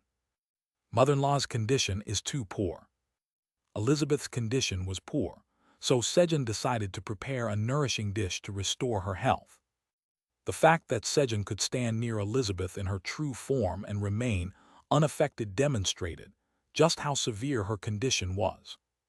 Crop miniaturization. Sejun used his skill on the crops that would go into the dish, reducing their size. Today's dish was a highly concentrated, nutrient-packed chicken porridge, made using the crop miniaturization skill. While Sejun didn't necessarily need to use crop miniaturization, Elizabeth was a dragon. Condensing the ingredients as much as possible would aid digestion and help her recover faster. I need to score points with mother-in-law with this. With that thought in mind, Sejun began cooking, using locust meat and various crops. Sniff, that smells delicious. I'm drawn by the aroma of Sejun's cooking. Children started gathering one by one to watch. At first, it was only children, but before long, adults began to gather as well. After a brief moment of thought, Sejun took out a large pot, added potatoes, onions, corn, and slime meat, and began preparing soup. Take this and share it with everyone. He started distributing the soup to the crowd, partly out of pity, but also because he wanted to leverage the effects of his title, Saint of Feeding, to gain praise and boost his 4 primary stats and mental strength. Pew Hut, come here, get stamped and join Sejun Company as an employee. Then you can eat 3 meals a day for free, meow. Wait, I didn't think of that. Thanks to Theo, Sejun also began to benefit from the effects of his title, Slave King. And then, Vice Chairman, tell them they can only join Sejun Company until today. Pew Hut understood, meow. Make sure to emphasize that this isn't an everyday opportunity and that the deadline is approaching. That'll make it more effective. Meow, as expected, Chairman Park is a genius, meow. You're amazing, meow. Hoo. Sejun decided to take this opportunity to recruit more employees and taught Theo one of Earth's marketing techniques. The ultimate sales tactic, limited time offer. Pew Hut. Humans, this isn't an opportunity that comes every day, meow. If you miss today, you'll lose your chance to join Sejun Company, meow. The deadline is approaching, meow. Theo immediately put Sejun's marketing lesson into practice. Rumble. The residents of Omid, who had no resistance to such tactics, hurriedly lined up in front of Theo to receive their stamps. You have recruited 50 slaves. Due to the effects of your title, Slave King, all stats have increased by 0.5. Hezeli. While Sejun was busy turning the residents of Omid into employees, feeding them until they were full, and increasing his stats. Kilahit Kaying. Great Blackie has successfully completed the exorcism. Blackie woke up and barked proudly. And then, Kaying. Butler, this, look. Spit.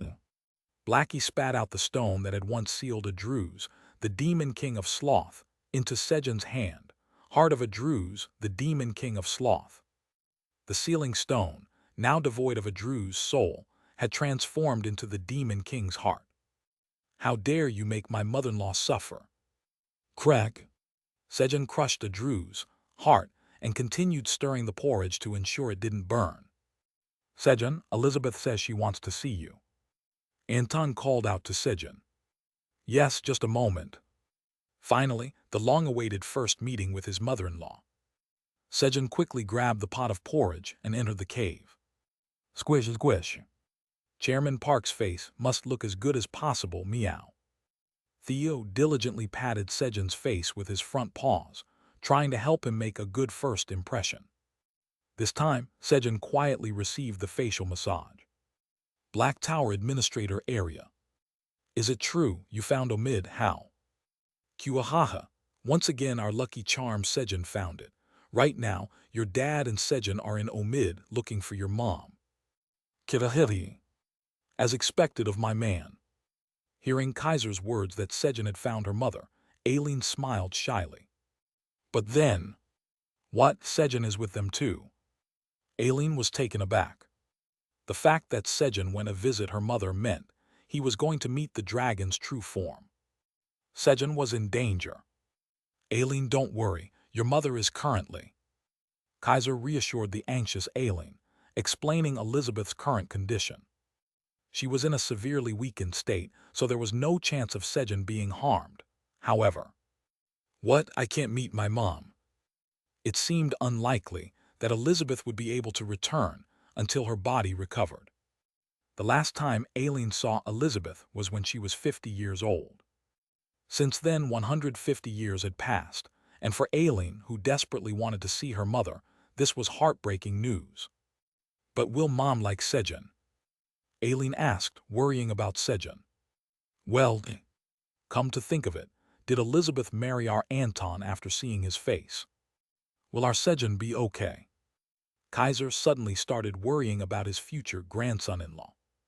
Hello, Elizabeth Nim. I am Park Sejun, the tower farmer of the Black Tower. Yes, nice to meet you. When Sejun introduced himself, Elizabeth replied in a warm voice, her face filled with a kind smile. She had already developed a favorable impression of Sejun through Theo's prior words. Moreover, during her conversation with Anton, She learned about how much Sejun had helped the great black dragons and, in particular, Aileen. On top of that, Sejun's title, Dragon Race's Helper, which prevented him from being despised by dragons, also contributed to her goodwill. Anton stood silently next to Elizabeth with his arms crossed, watching Sejun as if he had never praised him. "Elizabeth Nim, please try this. It should help with your recovery." Sejun handed the pot of porridge to Elizabeth. "Thank you." Elizabeth grabbed the pot with her massive hand. Although the pot was large, it looked smaller than a bottle cap in her hand. "Smells delicious." The scent emanating from the small pot was so rich that it completely dominated Elizabeth's keen sense of smell. Elizabeth tilted the pot and swallowed the entire porridge in one go. Gulp. The moment she swallowed. "Huh, this is so delicious." Not only did it please her taste buds, you have consumed the highly concentrated nutrient chicken porridge. Due to the effect of the power, perfect digestion, the benefits of the meal are increased fivefold. Due to the effect of the power, high efficiency magic absorption, the magic recovery rate increases tenfold. All stats increase by 250. Magic power increases by 500. Body recovery rate increases by 500% for 10 minutes. She could feel her body recovering rapidly. "Would you like some more?" when Sejun cautiously asked. Perhaps." Elizabeth, setting aside her embarrassment, subtly pushed the pot back toward Sejun. The taste was excellent, but more than that, the quick recovery of her body made it impossible to refuse. "Just a moment." Wung. Sejun began preparing another batch of porridge, pulling out ingredients and imbuing them with magic.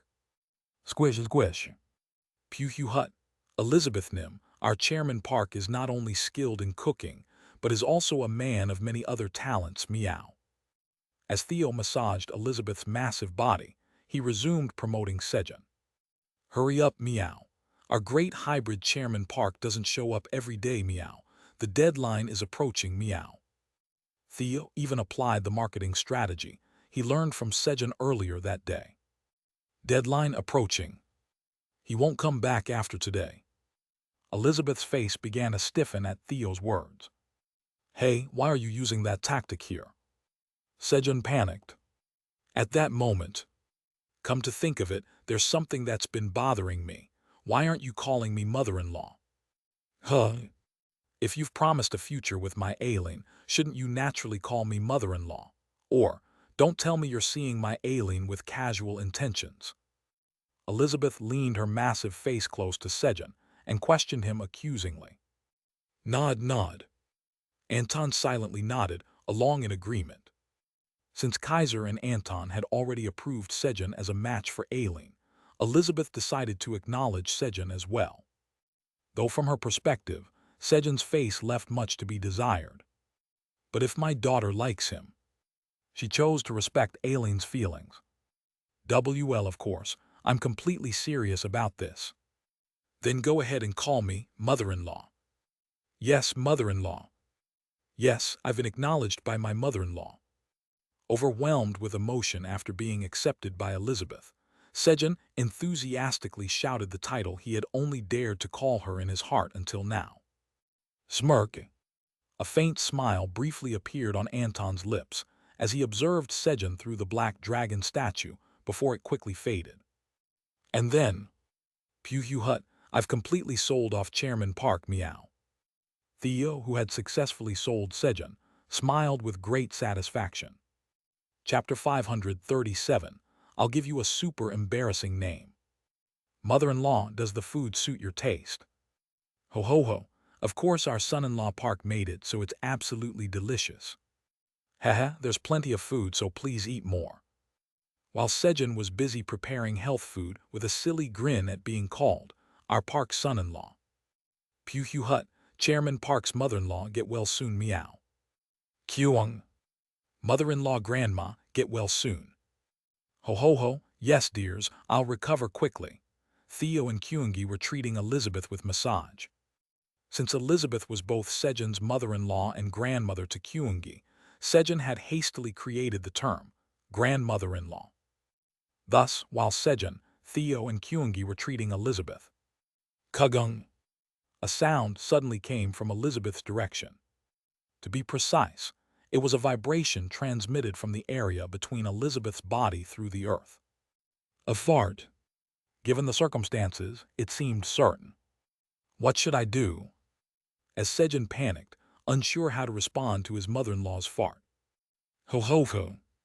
Sejun, we mighty dragons do not fart. Noticing Sejun's expression and realizing what he was thinking, Elizabeth burst into hearty laughter, while Anton cleared his throat and offered an explanation.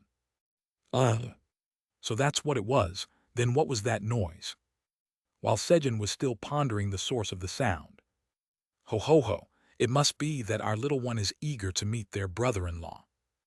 When Elizabeth raised her enormous body, a black egg she had been carefully holding was revealed.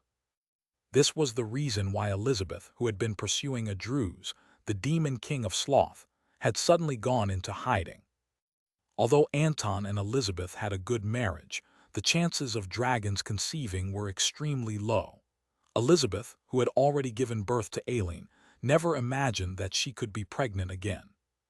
That's how Elizabeth ended up giving birth while in poor condition. In her fragile state, she had desperately protected the egg while warding off the approaching Demon King's forces. If Peacebees had arrived just a few days later, it could have been truly perilous. If I'm the brother-in-law, then this is my brother-in-law, TL. In English, this feels odd because in Korean, there are specific terms of address for each relationship. However, in English, both are referred to as brother-in-law, which makes this part feel awkward. Hello, brother-in-law, nice to meet you. Sejun greeted the black egg. The egg was about knee-height to Sejun, which was extremely small considering the size of adult dragons. A moment later. Yawn, I'm feeling sleepy now. Son-in-law Park, why don't you go and rest for a bit as well? Elizabeth yawned and closed her eyes. Yes, please rest well. Let's go, everyone.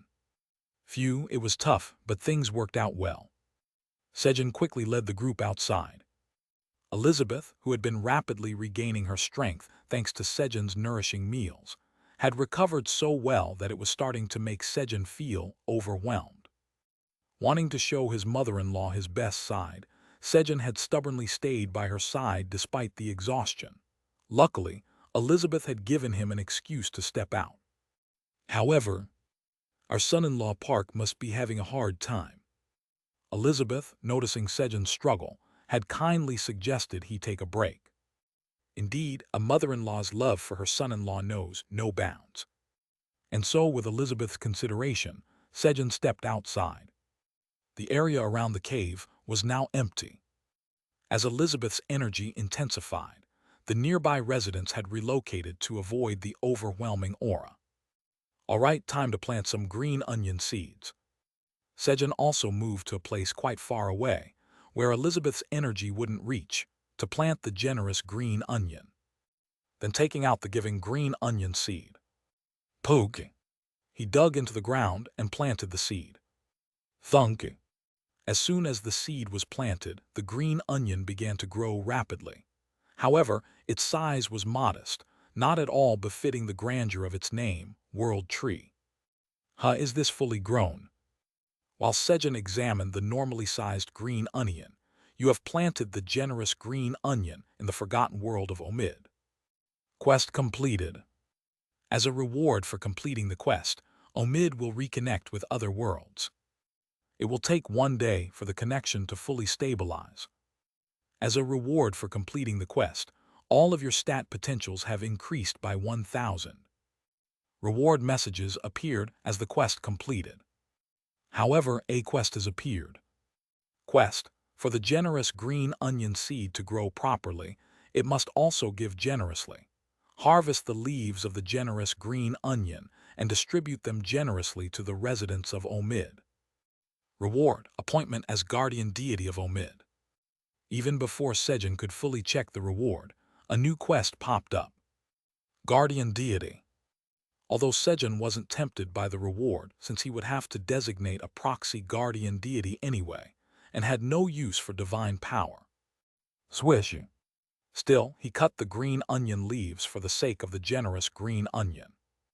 While the quest reward didn't move Sejun's heart, the generous green onion's desire to give moved his heart. As Sejun cut the leaves of the green onion, crunch, the leaves of the generous green onion grew back immediately. Swish, swish. After Sejun cut them a few more times. Oh, it grows bigger the more I cut it. The generous green onion had grown slightly larger than before. With each cut, its height increased by 1 cm and its thickness by 1. Vice Chairman Theo, can you help me cut these green onion leaves? Pew Hugh Hut, leave it to me, meow. Clink. At Sejun's request, Theo smugly pulled out his dragon claws with a confident laugh. Meow meow meow. As Theo swiftly began cutting the green onion leaves. Crunch. The green onion, refusing to be outdone, grew back even faster and larger. Green onions taste best when grilled. Whoosh. Sejun grilled the green onion and said, "You just peel off the burnt part and eat it like this." He gathered the residents of Omid and taught them how to enjoy grilled green onion. Wow, it's sweet. It's delicious. Thanks to Sejun, the residents of Omid feasted on grilled green onions until their bellies were full. You have fed 100 people to their heart's content. Due to the effect of the title, Saint of Feeding, all stats increased by 10. Sejun finished, raising the stats he hadn't been able to max out yesterday. And then, I'm truly happy.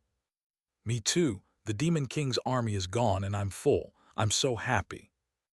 As the residents' happiness was reached the generous green onion. Crunch. Feeling rewarded, the green onion radiated energy and grew even larger. Meow meow meow. Pew Hugh Hut, I'm a specialist in cutting green onions, meow. I won't lose, meow. Fueled by his competitive spirit, Theo began cutting the ever-growing green onion leaves even faster. Moments later, the generous green onion has grown properly. Please stop cutting it now. The generous green onion's vitality is decreasing. Messages appeared. Vice Chairman Theo, stop. Sejun hurriedly stopped Theo and, meow, I don't need to cut it anymore, meow. Yeah. Pew Hugh Hut, got it, meow. Theo returned to Sejun's lap. You have completed the quest. As a quest completion reward, you are appointed as the guardian deity of Omid. Your divinity is far too insufficient to serve as the guardian deity of Omid. I know, please designate a proxy guardian deity to become Omid's guardian deity in your place. The proxy guardian deity's qualifications can be revoked at any time.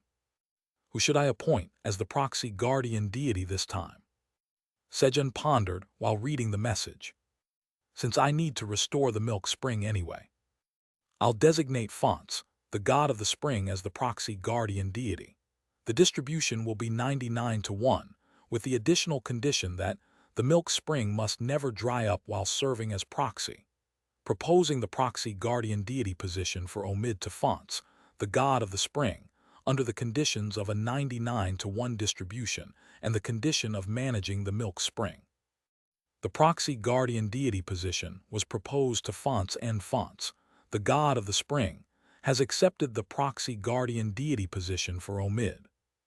Fonts, the god of the spring, has become the proxy guardian deity of Omid on behalf of Park Sejun. The reply came quickly. So is it over? Green onion, grow well and healthy. As Sejun patted the towering 50-meter-tall green onion and cheered for its future. Sejun Nim, I have a request. Please give me a name. The generous green onion, having fully awakened as the world tree, asked Sejun to give it a name. A name? Wait a moment. Sejun began the naming process. We've got something interesting to watch. Thump thump. The Blackie family watched Sejun with sparkling eyes. And then, how about Omipes? TL. This time the name is a combination of 3 parts. Ko Omi Enus, Omi from Omid, Ko Pa Enus, Pa from green onion, and Ko Se Enus, Si from the world tree. Since it's the world tree of Omid's generous green onion, Omipes fits. Omipes, I love it. Omipes was overjoyed, repeating the name Sejun had given it.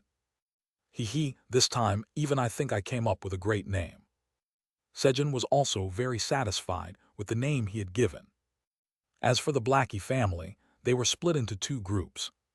Kivahit. Omipes really. K. Kuruk. Shasharyang. PFF, that's too much. PPX. One group mocked the name Omipes. Ko. Mumu. While the other refrained from laughing outright. Thus, the generous green onion came to have its name, Omipes. To commemorate this day, Omipes decided that every year it would allow the residents of Omid to harvest its green onion leaves. And the residents of Omid started hosting a yearly festival where they cooked the green onion in various ways. Battler's house. All right, now it's perfect. Snap. Battler closed the book titled 7 Ultimate Techniques to Get Chosen by a Cat as Its Owner, after fully memorizing its contents. And first, I'll have to make grilled fish that Theo likes. Followers, bring me the best fish you can find. He began his search for the finest fish to prepare the grilled dish. A little while later. All right, this one should do. From the massive pile of fish in front of him, Battler selected a tuna over 10 meters long, vigorous giant tuna, ruler of Buadaha Lake. Whoosh! Battler placed the tuna on the fire and began grilling it. A short while later, as the grilled fish became perfectly golden brown. Kekek, the book said sprinkling this will make it irresistible to cats, right? He sprinkled catnip powder on the surface of the grilled fish. It was a gift from Hunt, as Butler might really come to kill him if he failed again this time. Here, I just picked this up on the way. Eat it and choose me as your owner. Battler sent the grilled fish, coated with catnip powder, to Theo. But Theo Park, the legendary merchant of the Black Tower, says he won't eat grilled fish that doesn't taste good. Theo instantly rejected Battler's grilled fish. Hunt, you bastard. You said this was a 100% sure thing. Bang! An enraged Battler stormed off toward Hunt's house. Omid. Chairman Park, are you going to eat this, meow? Theo pulled a massive 10-meter-long grilled tuna out of his bag and handed it to Sejun. Naturally, it was the grilled fish Battler had made, grilled vigorous giant tuna that cats love. A dish made by grilling the vigorous giant tuna, ruler of Buadaha Lake. Sprinkled with catnip powder at the end, it's especially appealing to cats. Effects: unlocks water attribute talents and increases all stats by 30 upon consumption. Requirements: magic power 1000 or higher. Expiration date: 10 days. Grade A. It's way too big. And the stat increase was negligible compared to the size of the meal. Kyungi, you can have it. After brushing off the catnip powder, Sejun handed the grilled tuna to Kyungi. Boom! Kyungi, who had grown larger to match the tuna's size, devoured the grilled fish in an instant and shrank back to normal size. Then, Kyungi has gained the talent to run on water. Kyungi had unlocked the talent, water walking. Oh really? Show me. After watching Kyungi's newly acquired talent for some time, Sejun returned to the cave where Elizabeth was. Sejun, perfect timing. In the cave, only the lonely black egg and Anton remained, who had been anxiously watching it. Anton, looking worried as he stared at the egg, greeted Sejun with relief. Elizabeth was nowhere to be seen. Where's mother-in-law? Returned to the Black Tower. What? Since Omid suddenly reconnected with the other worlds. As Omid reconnected with the world, the Black Tower system detected Elizabeth, who hadn't returned to the tower in a long time, and forcibly brought her back. Sejun, who had connected Omid to the world, quietly kept his mouth shut and, "All right, everyone, let's massage the egg." In Elizabeth's absence, he took over caring for the egg. Pat pat. Press press. Rub rub. Lick lick. Blackie, it's not food. Kaying. And so, while Sejun, Theo, and Kyungi were tending to the egg, crack, a crack began to form on the egg. It had started to hatch. Everyone get down. Sejun urgently shouted to his companions and hit the ground. He suddenly recalled the fact that newly hatched creatures often imprint on the first being they see, treating them as their parent. However, dragons were beings on an entirely different level compared to such animals. Puahihi, brother-in-law, you idiot. The baby black dragon, with only its head and legs out of the egg, looked down at Sejun and sneered. How dare you laugh at your brother-in-law? As Sejun became indignant at being ridiculed by his newly born brother-in-law. Since our baby's first sight is of you, Sejun, you should give the baby its name. That's our tradition. Anton granted Sejun the honor of naming the black dragon. Heh, sure. I'll give you a super embarrassing name. As Sejun smiled sinisterly while preparing his revenge. Hiek, brother-in-law, you're scary. Hick. Startled by Sejun's sinister expression, the baby black dragon began to hiccup and meow. Chairman Park, your face looks ugly, meow. Control your expression, meow. Theo quickly started kneading Sejun's face with his front paws. Chapter 538, Cry Out, Brother-in-Law. Black Tower Administrator Area. Kehe, to think I have a younger brother. Aileen smiled brightly upon hearing the news that her younger brother would soon hatch from the egg. Just moments ago, Anton had shared the news that Elizabeth's health was improving thanks to Sejun, along with the news about having a younger brother. Thanks to my Sejun, I'm so happy. Ever since Sejun came to the tower, good things had been happening one after another. Kitahiti, time to work. As Aileen began managing the tower with a happy smile, V-Woom. The crystal orb vibrated. And then, former administrator Elizabeth Pratani has been detected, activating the return protocol that could not be executed in the past. Elizabeth Pratani will return here in 3 seconds. Her mother is coming, no. Mom hasn't recovered enough to meet with us yet. Is there another place I can send Mom to? Aileen hurriedly searched for an alternative location to redirect Elizabeth. She can be returned to the 99th floor of the Black Tower. Then send her there. The return protocol is being executed. The great black dragon, Elizabeth Pratani, returned after 150 years to the 99th floor. Black Tower, 99th floor. Guo. Elizabeth appeared in the sky with an overwhelming presence. Mu. Kyuang.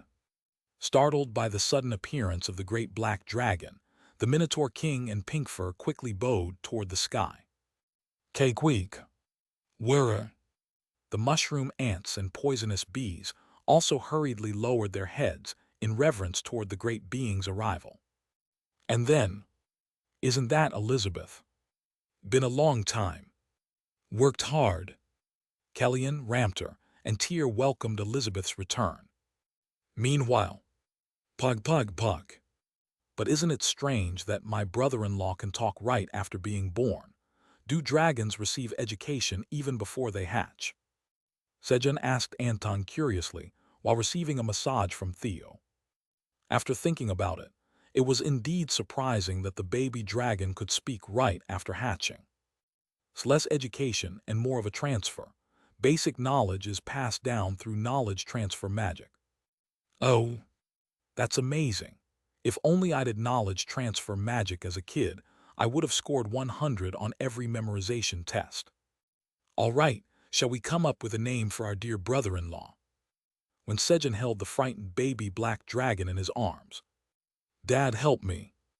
The baby black dragon flailed desperately, sending pleading looks to Anton for rescue. But, our Sejun is so good with kids, I might have to leave the little one with him from time to time. Anton, oblivious to his child's plea for help, simply looked at Sejun fondly. Oh no, Dad's fallen for brother-in-law's innocent facade too. I saw it just a moment ago, the evil demon hiding behind that smiling face. I must stay sharp. The baby black dragon made a firm resolution not to be deceived by his brother-in-law. However, brother-in-law, yes, brother-in-law, want to receive a good name. Yes, the baby black dragon, who had yet to receive a name, quickly forgot his earlier resolve and eagerly nodded his head. Really, that doesn't sound like the voice of someone who truly wants a good name. No, brother-in-law, I really want a nice name. Desperate to show how much he wanted a good name, the baby black dragon raised his voice as earnestly as he could. Heh, all right, let me think about it. Pad pad. When Sejun patted the baby black dragon's bottom. So warm. Pahyu pahyu. The baby black dragon quickly fell asleep. Let's check if my brother-in-law's heart is okay. Although Anton had already confirmed the baby's health, Sejun decided to check again just to be sure. My brother-in-law is precious, after all. When Sejun placed his ear against the baby black dragon's chest. Thump thump thump, thump thump thump. The heart was beating incredibly fast. Hello? Do dragons normally have such a fast heartbeat? As Sejun pondered this question, inside the baby black dragon's dream. How dare you call the butler stupid? Well, I'm sorry, I won't do it again. The baby black dragon was desperately running away from the members of the Blackie family, a giant wolf, a stone giant, a spider, butterfly, and others. Moments later, I'm sorry. With a scream, the baby black dragon woke up from its dream. Brother-in-law seems weak. We need to give him some nourishing food. Brother-in-law is a sunfish too. With a satisfied smile, Sejun carried the baby black dragon on his back and began preparing porridge for him to eat as baby food. But, wow, brother-in-law, this is so delicious. Instead of eating the porridge, the baby black dragon boldly used a spoon to scoop up Sejun's rice and started eating it. How dare you eat your brother-in-law's rice? Sejun stared at his impudent brother-in-law, debating whether he should teach him a lesson, but eventually let it slide. Upon closer inspection, the baby black dragon already had a full set of sturdy teeth capable of chewing through meat. That's my mistake. Baby brother-in-law, isn't your brother-in-law's cooking delicious? TL, I am translating it as baby brother-in-law from now on to make it more easier to understand. Yes, brother-in-law's cooking is the best. The baby black dragon who started his first meal with Sejun's cooking. Thanks to this, his tolerance for bad food significantly decreased. Baby brother-in-law, eat as much as you like. Yes. And so, the baby black dragon eagerly devoured Sejun's cooking. Thud. Just one meal later, the baby black dragon became twice as strong. The great dragons differed slightly in their abilities and talents, but they were beings that fundamentally processed anything they ate with several times the efficiency of ordinary creatures. At this rate, baby brother-in-law might become stronger than me in just a few days. Feeling threatened by the baby black dragon's rapid growth, Sejun clenched his resolve. I'll stay stronger than him for at least a month. Sejun realized that if he didn't try hard now, he might never be able to surpass his brother-in-law again. Determined, Sejun ate his own food with renewed enthusiasm. I'm full. As Sejun patted his stomach. Sejun felt his back had become damp. Pahyu pahyu. The baby black dragon, who had fallen asleep while being carried on Sejun's back, had drooled all over him. Sejun thought about laying the baby black dragon down on the floor, but Puahiti. Hearing the soft, contented laughter of his brother-in-law as he tightly clung to Sejun's clothes, Sejun decided to carry him a bit longer. At that moment, Sejun had a thought. He realized he had just gained a trump card he could use if he ever needed to win an argument with his brother-in-law in the future. I raised you on my back. Perfect. This should give me the upper hand for at least a year. As Sejun basked in satisfaction over his newfound trump card. To think he can smile even when his back is soaked with my son's drool. As expected, Sejun is so kind. Anton thought, watching Sejun with a pleased smile. And then, I think we can leave now, let's go back. He said it's time to return. Normally, a dragon wouldn't travel for several years after hatching to ensure stability. However, there was no mother here to look after the baby black dragon. Fortunately, thanks to Sejun's cooking, the baby black dragon had grown strong enough to endure short travels. Yes. At Anton's words, Sejun packed their belongings and moved through the dimensional gate created by Peacebees with the others. The capital of the Thunem Empire, rulers of Hamk. Do you understand the gravity of your sins? A gigantic hamster, so fat that moving seemed difficult, roared angrily. I really don't know. Why are you doing this to me? Calche flailed about, shouting in protest. Calche was being put on trial in a religious court. The charge was, did you not spread rumors about a cat that disrespected the great gods? How dare you praise a cat in the holy hamster empire? Are you claiming to be innocent while worshipping a cat idol? Cat idol worship. The Calchai's stories about Theo, which he had shared with the hamsters in his village, had spread like wildfire throughout the empire and eventually reached the ears of the religious order. Worshipping, I just told the truth. Silence, heretic. It's clear that the cat demon has possessed you. Guards, lock this heretic up in prison. In 10 days, we shall burn this heretic in front of everyone to drive out the demon. No, I'm innocent. And so Calche was dragged off to prison. 5 days later. Flap. A few locusts started flying around Hamk. After a day passed, the 6 calamities revealed themselves. QO. With the ogre's roar, the calamities descended upon the Thunem Empire. Black Tower, 99th floor. We're back. As Sejun stepped out of the dimensional gate. Pip Sejun Nim, can I close the gate now?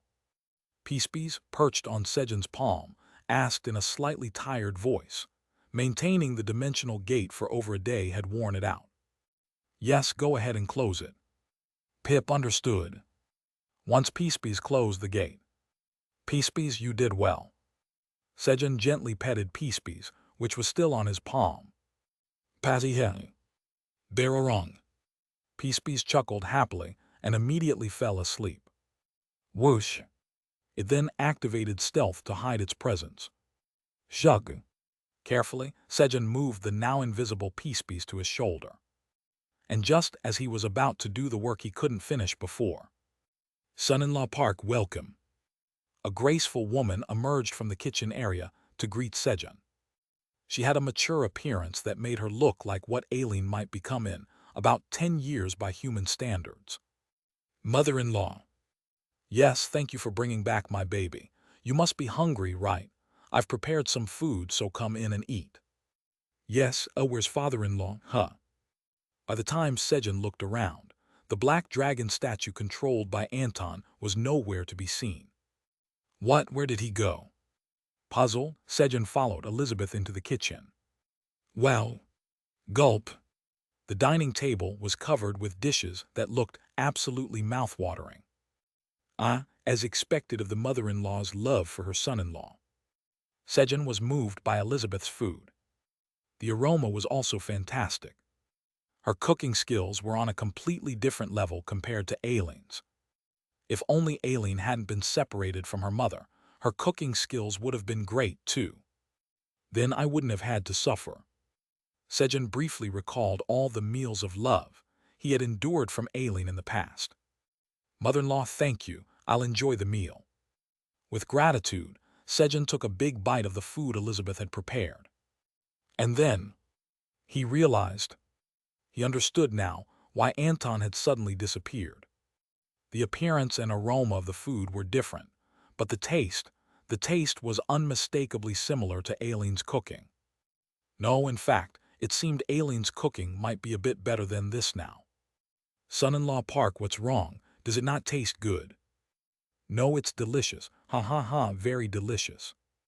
In response to Elizabeth's question, Sejun forced himself to chew the food and gave her a mechanical reply. And then, help me, guys. Sejun frantically signaled to the others for help, but, meow, I have to do the work that's piled up, meow. Kyung. Kyungi wants to go harvest herbs now. Kaying. Big brothers, take me with you, save me. Seeing the look on Sejun's face, everyone scattered and fled outside. Traitors. Abandoned by his companions, Sejun sat there helplessly. At that moment, her mom, the baby black dragon, who had been sleeping on Sejun's back, woke up. Oh my baby, did you sleep well? You must be hungry. Here, try some of the food Mom made. Okay. Elizabeth offered her food to the baby black dragon. This is my chance. Let brother-in-law feed you, baby brother-in-law. Okay, the baby black dragon obediently opened its mouth wide at Sejun's words. Sorry, brother-in-law, but I have to survive too. Feeling guilty, Sejun silently apologized in his heart as he filled a spoonful of Elizabeth's food and placed it in the baby black dragon's mouth. And then, the baby black dragon froze in shock, its mind momentarily going blank from the taste. This reaction was understandable. Having been spoiled by Sejun's incredible cooking as his very first meal, the baby black dragon now had impossibly high standards. To him, this wasn't even food. Cry out, brother-in-law. Wah, this isn't food, it's garbage. The baby black dragon screamed and cried, voicing the exact thoughts Sejun couldn't express aloud. Black Tower Administrator Area. Kitahiti, so I really take after my mom. So my bad cooking skills were inherited from Mom. Watching the scene unfold in the kitchen through the crystal orb, Aileen chuckled. At that moment, wung, the crystal orb vibrated rapidly. The Black Tower has detected the world of Hamk being invaded by destruction. Black Tower initiating protection of Hamk. Installing 120 Black Towers in Hamk. The Black Tower had connected to Hamk. Chapter 539. Brother-in-law, I can't let you surpass me. Black Tower Administrator Area. Earth exists, but it's connected to another world. The startled alien hurriedly used the crystal orb to confirm the situation. And then, since Earth was temporarily incorporated as Floor 0 of the Black Tower, we can manage the new world. She quickly grasped the situation. Wait, there's more explanation here. While Aileen was reading through the description she hadn't noticed earlier. You have arrived on the first floor of the Black Tower. The hamsters from Hamk entered the Black Tower through vanishing. And this wasn't the usual small-scale vanishing seen before. It was a large-scale one. Kyuyui. Where are we? Kyuyui. It says it's Black Tower Floor 1. About 10,000 hamsters looked around in confusion, not understanding their surroundings. At that moment, da-da-da, a brown hamster swiftly darted out from the group. It was Kalchai, who had been imprisoned. Hamk had been invaded by destruction. Having been in Risia, Kalchai instantly understood the situation as soon as the term Black Tower came up. And Theonim definitely said that he and Sejun Nim live on the 99th floor of the Black Tower. He decided to climb the tower quickly to meet Theo, to prove his story to the Thunem Empire, and to save Hamk. To Kalchai, the most powerful and fastest way to save Hamk was to find Sejun and ask for his help. As Kalchai disappeared to the second floor through the waypoint. Hamsters. Earth's hunters spotted the hamsters looking around their surroundings. The sight of so many hamsters with variously colored fur gathered together was irresistibly adorable. Oh my, they're so cute. Do you think we can touch them? Enchanted by their cuteness, the hunters approached the hamsters without hesitation. At that moment, Kyuyui, a golden-furred hamster stepped forward. Thud. It stomped its foot. Do not come closer. The warning was conveyed clearly through the ground. Despite their adorable appearance, the hamsters exuded a ferocious aura, as if they could tear their enemies apart at any moment. And then, the hamsters are stronger than us. Earth's hunters were deeply shocked by the overwhelming power of the hamsters. At that moment, How dare you cause trouble as newcomers? How dare you create chaos in Chairman Park's market? The Black Bears of the Kyung gang in charge of market security, and the skeleton mages responsible for appraising goods appeared. Kyui, Kyui. Contrary to their cute appearance, the aggressive hamsters immediately tried to fight. All right, since you attacked us first, now you'll work for Sejun Company. 5 years should be appropriate. Thus began the process of recruiting employees. Kyui, Kyui. The 10,000 hamsters united their strength to fight, but Kyuwang. The Black Bears were originally from the 80th floor of the tower. And magic bind the enemy, bind. Earth hold the enemy down, stone hand. Fire trap the enemy, flame cage. The skeleton mages were elite soldiers who had once served Regius, the Lord of Bones, who ruled the 96th floor of the tower. Since you disrupted business today, we'll forgive this incident if you work as Sejun Company employees for 5 years. Quickly stamp the contract. But don't worry too much. We'll give you 3 meals a day and even pay you a salary. In the end, the thoroughly defeated hamsters had no choice but to press their tiny prints on the contract, and Kyui. My dad is Duke of the Thunem Empire. Kyui. I'm a prince.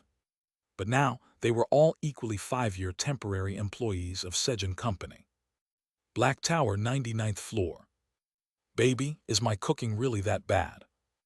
Elizabeth, shocked by her child's words, asked hesitantly. It's terrible. Mom's cooking isn't cooking. I'm only going to eat brother-in-law's cooking from now on. The baby black dragon delivered a devastating blow to Elizabeth with a brutally honest remark. To say my cooking isn't cooking. Elizabeth was deeply hurt by her second child's words. Mother-in-law, I'm so sorry.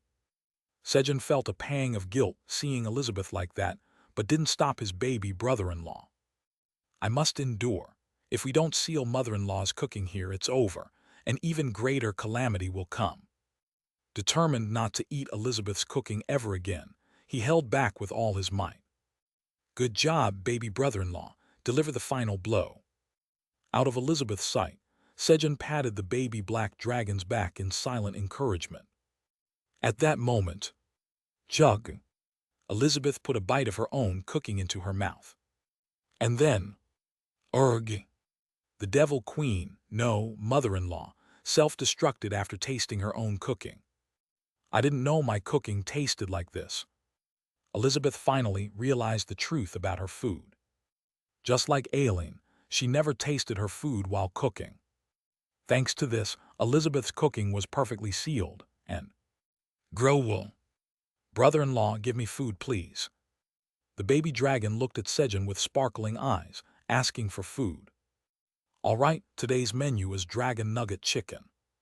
Sejun decided to make dragon-shaped nuggets in honor of his hero baby brother-in-law, who sealed mother-in-law's cooking. You're the best brother-in-law. The baby black dragon cheered, even though he had no idea what dragon nugget chicken was. Puhuhud. Kuiha. Kivihid. Theo, Kyungi, and Blackie watched while secretly clinging to Sejun's body as he cooked, and brother-in-law, I want to watch too. The baby dragon reached out his little arms, asking to be carried. All right. Sejun lifted the baby dragon onto his back so he could watch him cook. After a while, when everyone, including Elizabeth, was enjoying a happy meal. I just remembered. Sejun, who had been eating enthusiastically while competing with the baby dragon, suddenly spoke up. Puhuhut, great hybrid Chairman Park, what did you remember, meow? It must be something amazing, meow. Theo looked at Sejun with eyes full of expectation. Yes, of course it's amazing, because it's my baby brother-in-law's name. Sejun replied confidently. Name. Hearing the word name, the baby dragon and the Blackie family looked at Sejun with eyes full of anticipation. Bongryang, TL Bong Koponginus, meaning seal in Ryang, Kochionginus, meaning dragon. The dragon of sealing, Bongryang. It was a meaningful name to honor the achievement of sealing Elizabeth's cooking. But, why is my name Bongryong? The baby black dragon, now named Bongryong, burst into tears. Son-in-law Park, maybe you should reconsider. Even Elizabeth subtly expressed her dissatisfaction with the name. And, Kivihit, Puhata Bongryong really. Kurug, Shararang. It's too funny. Karurur. Pipayak. The Blackie family laughed at the name Bongryong. However, Mumu. Once again, Mubelchil couldn't bring himself to laugh. At that moment, you have achieved the great feat of creation for naming a great dragon and a sacred being. Awakening unique talent, namer for achieving the great creative feat. As a reward for achieving the great feat of creation, the cost of staying on the 0th floor of the Black Tower has been reduced by 1%. Messages appeared. Namer. Unique talent, namer. When you give a name to an unnamed being, the name will be imbued with special power. The better the name, the stronger and more unique the power imbued. This talent is a unique talent that only one person can possess. Special power is imbued. Heh, my naming skills have finally been recognized. While Sejun was reading the talent description with a satisfied expression. Kung. Bongryong, who was crying because he didn't like his name, suddenly started getting stronger. Sejun's namer talent had been activated. As a result, all of Bongryong's stats increased by 10,000. Mom, I just gained a power. What kind of power? It's called seal. He also gained the power, seal that could seal anything he wanted. Oh, that's a great power, congratulations. Puahiti. Bongryong smiled brightly after receiving Elizabeth's congratulations. But there was one man who couldn't smile, Park Sejun. I've been surpassed by my baby brother-in-law. Bongryong's stats suddenly skyrocketed, making Sejun weaker than a baby dragon not even a day old. Baby brother-in-law, I can't let you surpass me. Determined to rename his baby brother-in-law, Sejun quickly got to work. Let's go with a name starting with A. He shouted the first word that came to mind. Ace. As expected, when a touch of malice was involved, the quality of the name improved. Renaming Bongryong Pratani to Ace Pratani. It is currently impossible to completely rename a great dragon with your current abilities. Combining the two names, you currently lack the ability to imbue special power into the second name. The second name does not contain any special power. Bongryong Pratani's name has been changed to Bongryong Ace Pratani. A failure. As Sejun was feeling dejected. Wow, Mom, brother-in-law changed my name. Now I'm Bongryong Ace Pratani. That's great, then we can call you Ace, right? Yeah. Ace was overjoyed. While it was a complete failure for Sejun, it was a perfect success for Ace. After all, he got everything he wanted: stats, a power, and even a new name. Baby brother-in-law, does it feel good to have everything? While Sejun was looking at Ace with eyes full of envy and jealousy. The tower's administrator says that the Black Tower has connected to a place called Hamk.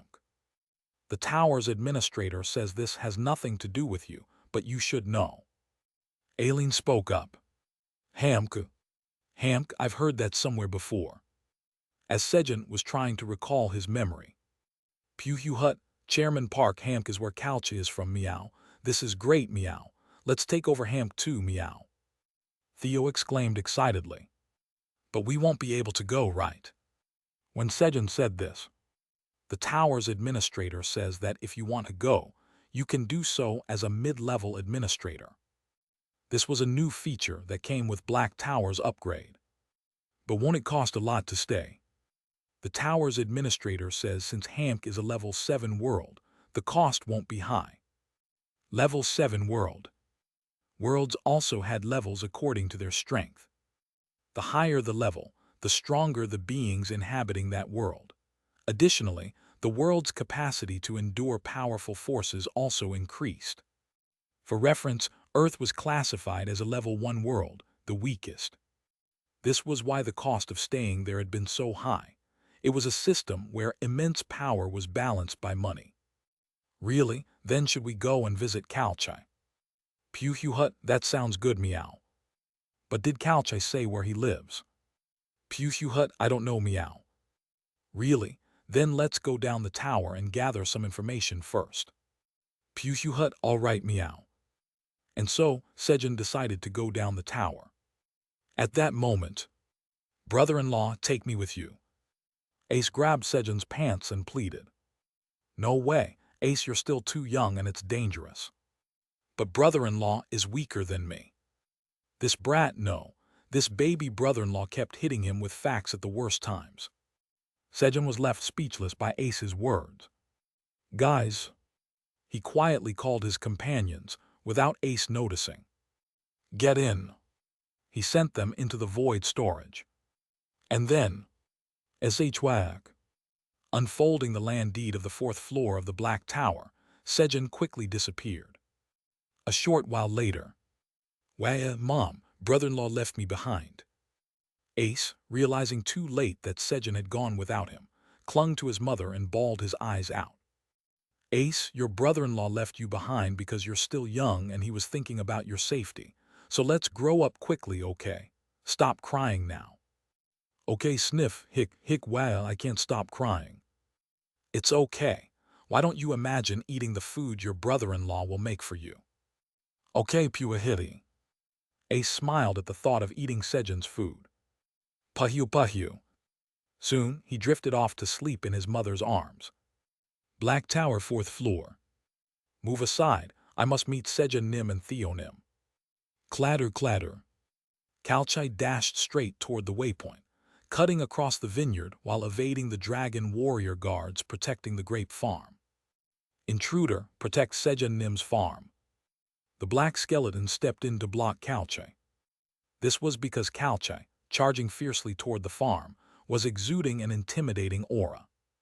At that moment, you have arrived on the 4th floor of the Black Tower. Thud. Suddenly, Sejun's leg appeared in Kalchai's path, and the two collided. He. Sejun clutched his leg, overwhelmed by the sharp pain shooting through his shin. If his bones weren't dragon bones, it would have been enough impact to break them. That hurts. Rustle. While Sejun was rubbing his leg. Sejun Nim, you've come to see this Kalchai. I'm very honored. This time, I will properly demonstrate my loyalty. Lick. Overwhelmed with emotion, Kalchai clung to Sejun's shoe and enthusiastically began licking it. Chapter 540, Pew Hut. It's only natural to offer food to your superior, meow.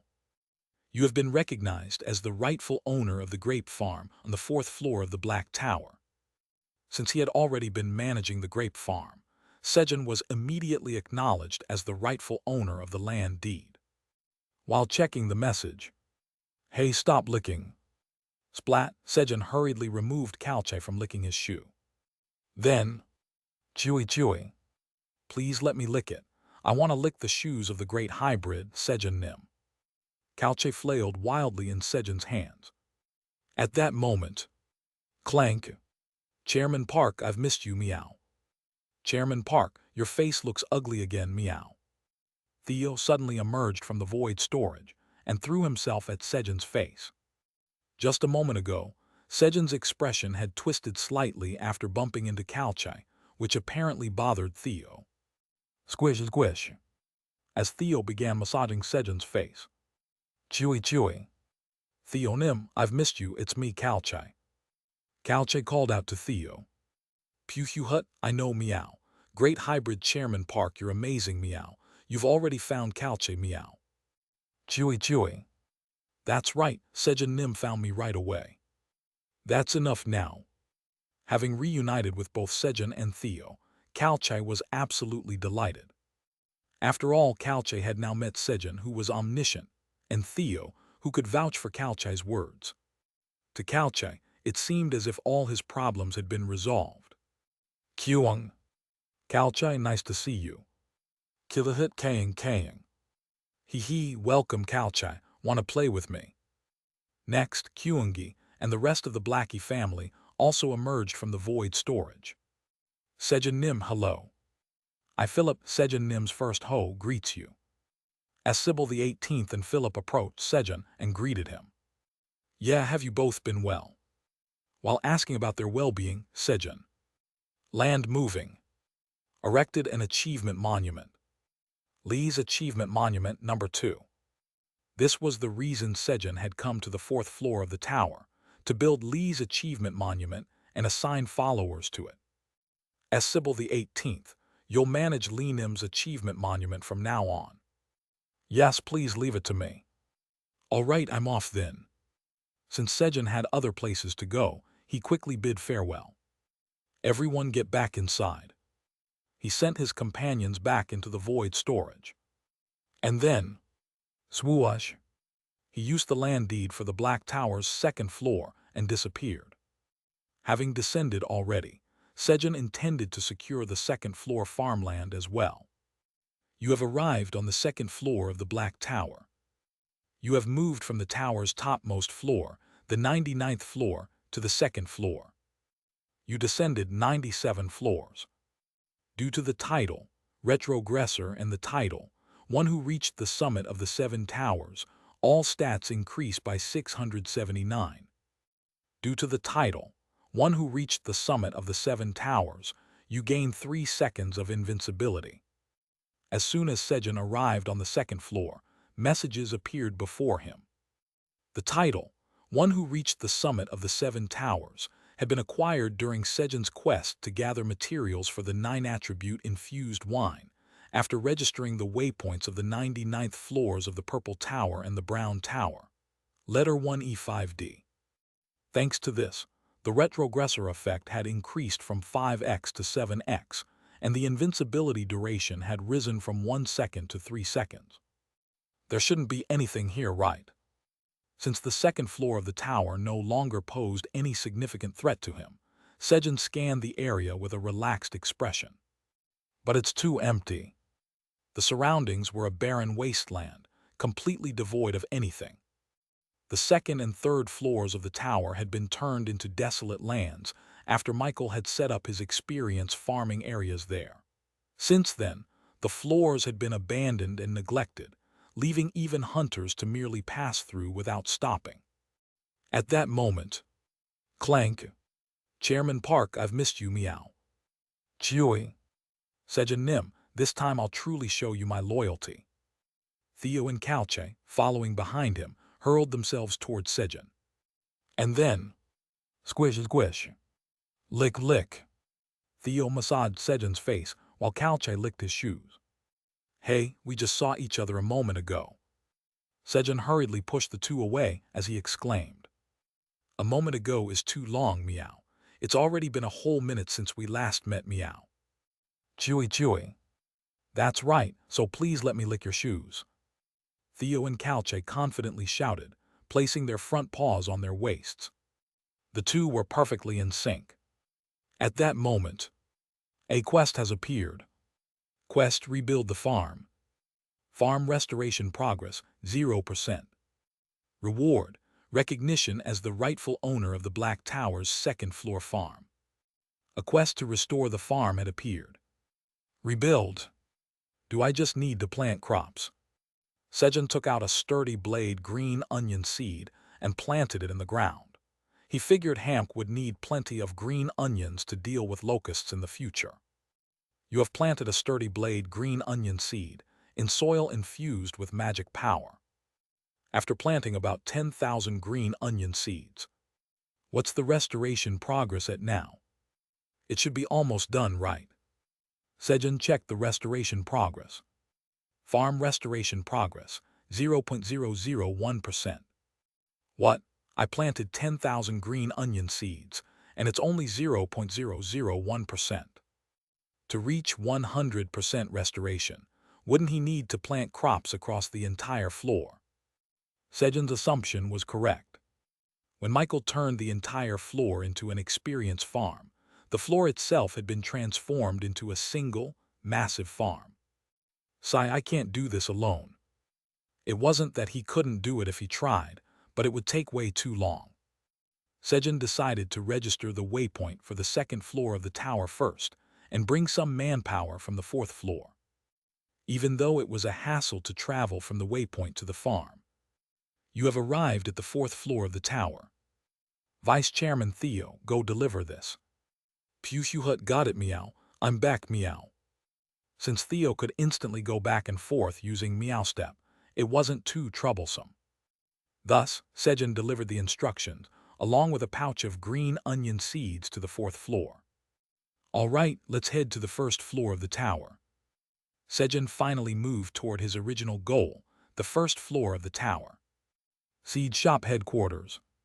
Milk yap, milk yop, milk yep. With strange chants accompanying him, Fonts, the god of springs, was fervently producing milk. The amount was enormous. The milk he created was sent to every milk spring Fonts could sense. Sejun had appointed Fonts as the proxy guardian deity of Rasia to ensure his milk spring wouldn't dry up, but all Trustin Park instructed was, make sure the milk spring doesn't dry up. Fonts misunderstood and was managing all the milk springs. Thanks to his efforts, several worlds that had been struggling with food shortages were able to alleviate their hunger with milk from the springs. All right, this should be enough for the milk springs for now. Need water for crops. This is my specialty, spring creation. After producing enough milk, Fonts started working on Rasia's quest. Once the quest was completed, he used the divine power earned as a reward to create more milk. And, here everyone take this, drink the milk too. Thanks, I'll drink it well. Fonts Nim, thank you. I feel like I've grown taller after drinking your milk. Fonts shared the remaining divine power, along with milk with other non-combat gods. Thanks to Fonts' efforts, the living conditions at the seed shop headquarters were improving little by little. Trustin Park, Trustin Park, Trustin Park. Suddenly, chanting broke out. This meant Trustin Park had accomplished something significant once again. Trustin Park, Trustin Park, Trustin Park. Fonts and the other non-combat gods joined in the chant as they gathered in the central plaza of the seed shop headquarters. Trustin Park. There stood Lee, the god of abundance, shouting the chant passionately. This was due to a message that had just appeared. Black Tower's Tower Farmer Park Sejun has built a second temple for you. Divine power increases by 300. Black Tower's Tower Farmer Park Sejun has assigned Saint Ludwig Schrun Argon Walter XVIAI as an archbishop-level follower in the second temple. Divine power increases by 10,000. Archbishop-level follower Saint Ludwig Schrun Argon Walter XVIAI has begun proselytizing to the Black Skeletons. Black Skeleton number 1283 has been inspired by the teachings of abundance. Black Skeleton number 1283 has become a low-rank follower. Divine power has increased by 10. Black Skeleton number 571 has been inspired by the teachings of abundance. As Sybil the 18th, stationed at the temple, could convert others and make them into followers.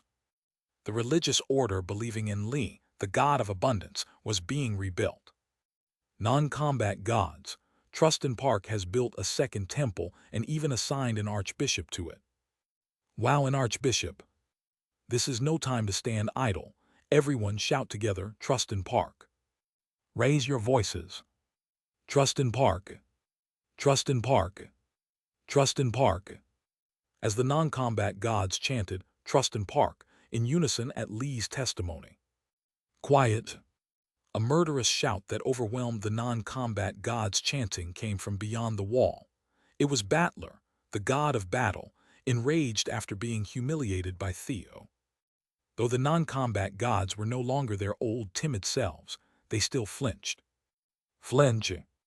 They weren't at the level to talk back to an executive of the combat shop headquarters. Trust in Park. Trust in Park.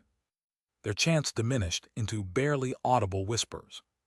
Someday, Trustin Park will avenge this humiliation for us. They silently entrusted their revenge to Sejun. All right, it's finally quiet. Now where were we? Battler turned to Hunt, the god of hunting, whose eyes were dark and swollen like a panda, and asked, I said we can't fail this time because we'll use Churu. Churu, what's that? This, no cat can resist this. Hunt confidently revealed a sticky, pungent food item that emitted an overwhelming fishy smell. That stinks, put it away now. Yes. As Battler frowned and clenched his fist, Hunt quickly stashed the Churu away. So, you're saying this Churu thing works on Theo too? Absolutely, it's 100% effective. This time, I'll assist personally as well. Hunt, whose pride as the god of hunting and even his life were at stake, decided to join the mission to capture Theo. You have arrived at the first floor of the Black Tower. Clank. Chairman Park, I've missed you, meow. Chewy chewy. The moment Sejun arrived on the first floor, the void storage opened, and Theo and Kalchai lunged toward Sejun's face and shoes. Swoosh. He couldn't avoid Theo's face attack, but whoosh. Chewy. But he managed to evade Kalchai's attempt to pounce on his shoes. Hello? What's this fishy smell? Sejun turned his head toward the source of the pungent odor. Kyuiha. Lick lick. Kyungi was eagerly eating churro, and Kilahit kaying. Hee, that's so tasty. Slurp slurp. Next to Kyungi was Blackie, who had gotten a bite, licking the churro around his mouth. Where did that churro come from? Pew Hugh Hut, Battlernim gave it to me, meow. Why does he keep giving you food?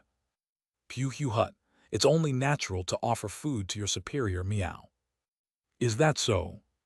Sejun had asked about the reason before when Battler gave Theo the grilled vigorous giant tuna that cats love, and he heard that Battler had gotten stamped inside Theo's mental world. Pew Hugh Hut, that's right, meow. But this smell is way too strong. All right, let's go brush your teeth. While the maintain cleanliness skill could clean the outside, it couldn't reach the insides of their mouths end, so they had to brush manual. Kyung. Got it.